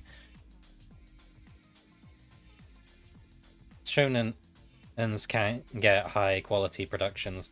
Like I'm in that weird area where I'm like, shonen isn't my life for anime, but I do like my shonen and I do like having discussions with friends, even power level stuff. We're just like going off about things, like having conversations about Chainsaw Man's abilities, or like devils and all that kind of stuff. And then like I got into you know, you saw my reaction to Jujutsu Kaisen, where I finally sat down and watched it and fucking loved it. And I'm very excited for season 3. Demon Slayer is something I should probably sit down and properly sit through. I watched a few episodes of that and really liked it. And I hear a lot of the good things about like the film quality and budgets that are used. I gotta stop saying budgets because budgets don't equate to good animation. That's a thing that tends to get, that's like a misconception that a lot of anime fans will say out loud, like, "Oh, this game has high budget because it has really good animation." Not entirely true, but I'll just say it has really good sakuga. Is that the term? Sakuga.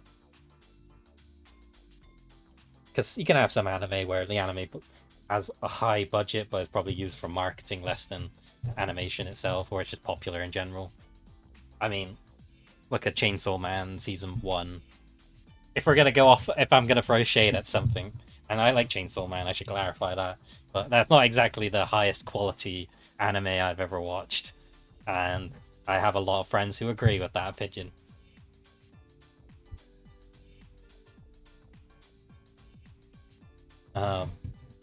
But yeah, Demon Slayer R is amazing. Pacing is glacial. Yeah, that's the thing I hear about it. Yeah, that is true. That is the one thing I hear about it from friends. Well, my friends haven't messaged when they're around. I'm just gonna send them a message because there's black and white images of.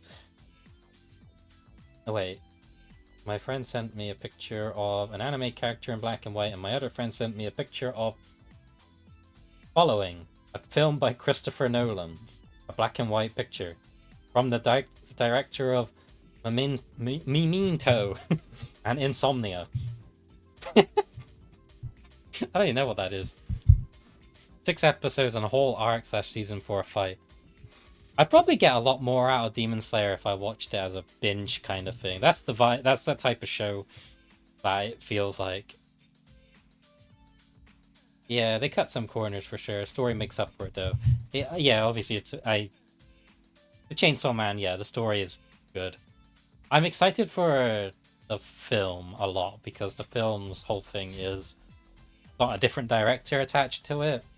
I don't want to say the director is solely the problem with how Chainsaw Man is animated adapted, because I think a lot of the issues is that like Chainsaw Man as a manga works really well as a manga. It's very hard to adapt or execute some of its jokes and the way it frames things based on the paneling of a manga.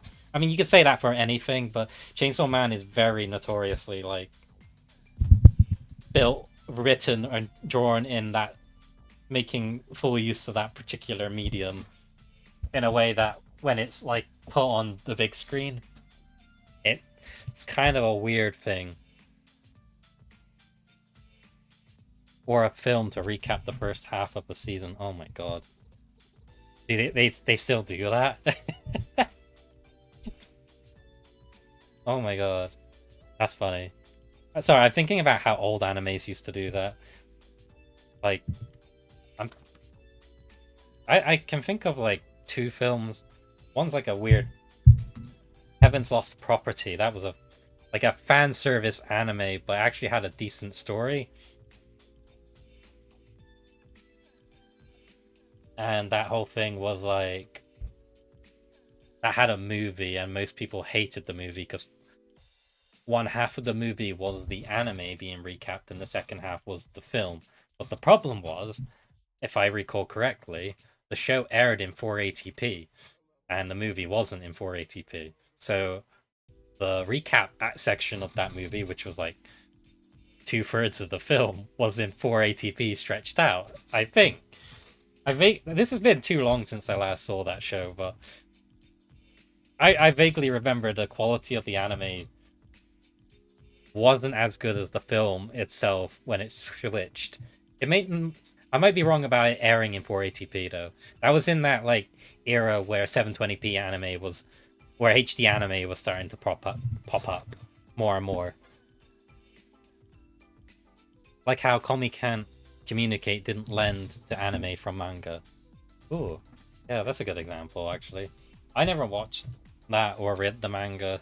I watched one episode, and I liked what I saw of it, but I feel like I wanted to read them. The vibe I got from it was, oh, it's got that manga vibes. I'll check out the manga because it's probably faster to sit through. Heaven's Lost Property was a hot mess, but I was a teen boy, so I preserved. I could be wrong. I think it probably holds up in a very weird, kind of perverted way, but it still had an interesting idea.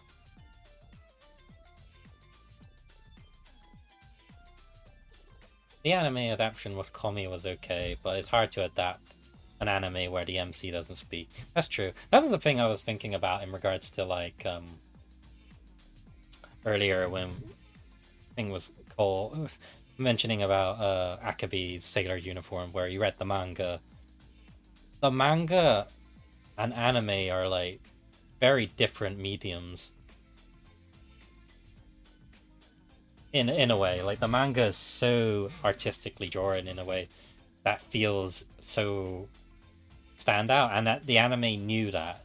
The Cloverworks knew the assignment and was like, okay, we can't copy that. We're gonna do this in our own way, and it lends to that particular adaptation very well, in my opinion. When I read the manga, I was like, I love it. I love that there are two different ways and approaches to watching this medium that feel equally as good in its own right.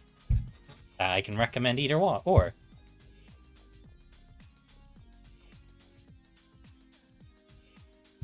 don't worry, we all watched Stranger Things when we were younger. It's yeah. God, that thing's didn't they say they were ending that for such a long time and it's still ending?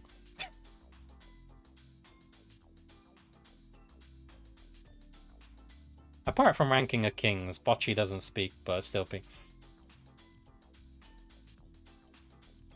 Yeah, I'm thinking Komi's whole thing is probably because of the way it frames in the manga, and when you're adapting something like that, I kind of get they want to just do it by the books, and maybe that doesn't transition as well with as it was if you were to read it on a page.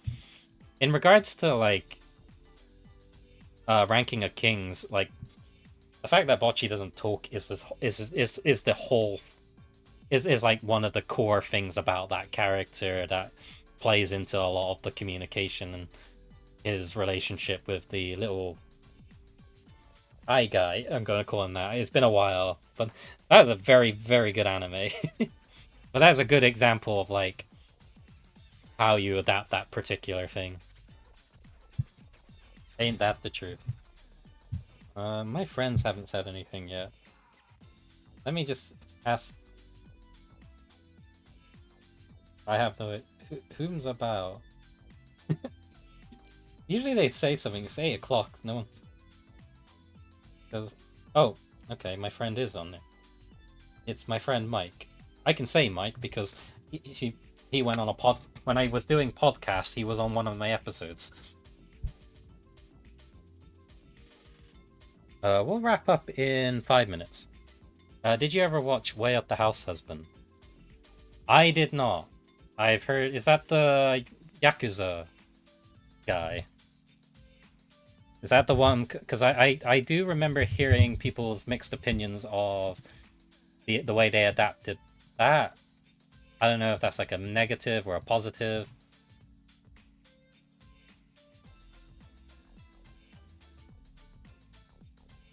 Five minutes time for an episode. I don't know. I remember. I don't know.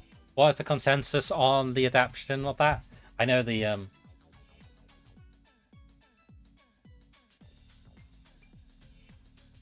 Ooh, that sounds interesting actually. I've heard mixed things on it, but like hearing that. Sorry, I'm reading that. I bought the manga's very good. Where they did the anime with static images, I thought it was amazing. Ooh, sorry, no, you sold me on an artistic side. That's like that's clearly an artistic vision choice. That's an artistic choice.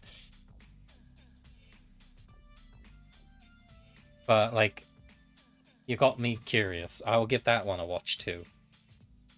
We do need to wrap up though, as much as I want to keep talking about anime until I fall asleep. So we'll end it here. Maybe I should just do more anime talking streams. I'm on stream. Will be on in 5 minutes. Do I eat my Cheetos or do I cook my pasta? Let's cook the pasta first. Is there a raid? Let me see. Anyone on Twitch?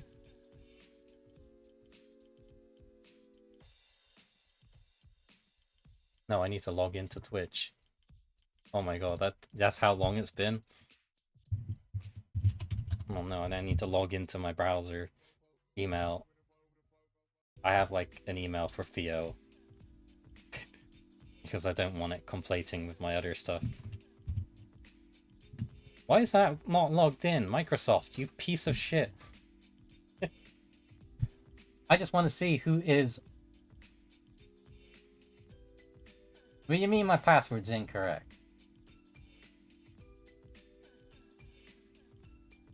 I have to apologize, y'all. I can't see who's streaming right now, so I will not be doing a raid.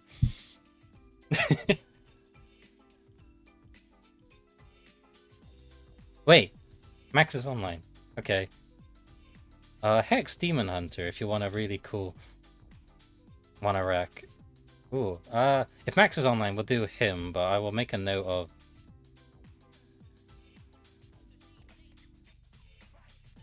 that too. Let me do that. Well, first off, thank you. It's been a while. I mostly want to just do more game dev updates. Talking about anime was quite fun. Anime fan who doesn't watch enough anime talking about anime. That's kind of the whole thing right now. But yeah, it was nice to talk about my game, and it was also nice to talk about anime. And I'm gonna keep these dancing gifs, or might change them each time. I don't know when I'll do another stream. I want to be doing more streams. It's been reassuring and fun. So maybe I might do it again some point in a couple of weeks. Who knows? I probably might do them every couple of weeks. I don't want to make any promises, but you know, life getting in the way of a lot of things. So if I do a schedule, I should probably. I miss doing schedules. I miss doing weekly streams. I miss doing daily streams. But I will give a proper heads up in advance when I say I've got a stream incoming. But thank you all for coming in. It's been fun. I hope you have a lovely day, morning, afternoon. Actually, this person, Hex Demon Hunter, I will follow. And then I will give him a watch at some point. But yeah, let's raid Max. Raid channel. Raid Shadow Legend. I think we had only one bot today, which is a bit of a shame. Streamboo.com. I need to say that more often. I'm watching one of the Yuri animes you mentioned in the stream now. Oh, nice. I'll be checking out on Sunday. That'll be quite fun. Anyway. Hope you all have a lovely morning, day, evening, afternoon, and night. And, well, we'll catch you when we do. Take care and hit raid. In 9, 8, 7. Have a good night. Bye.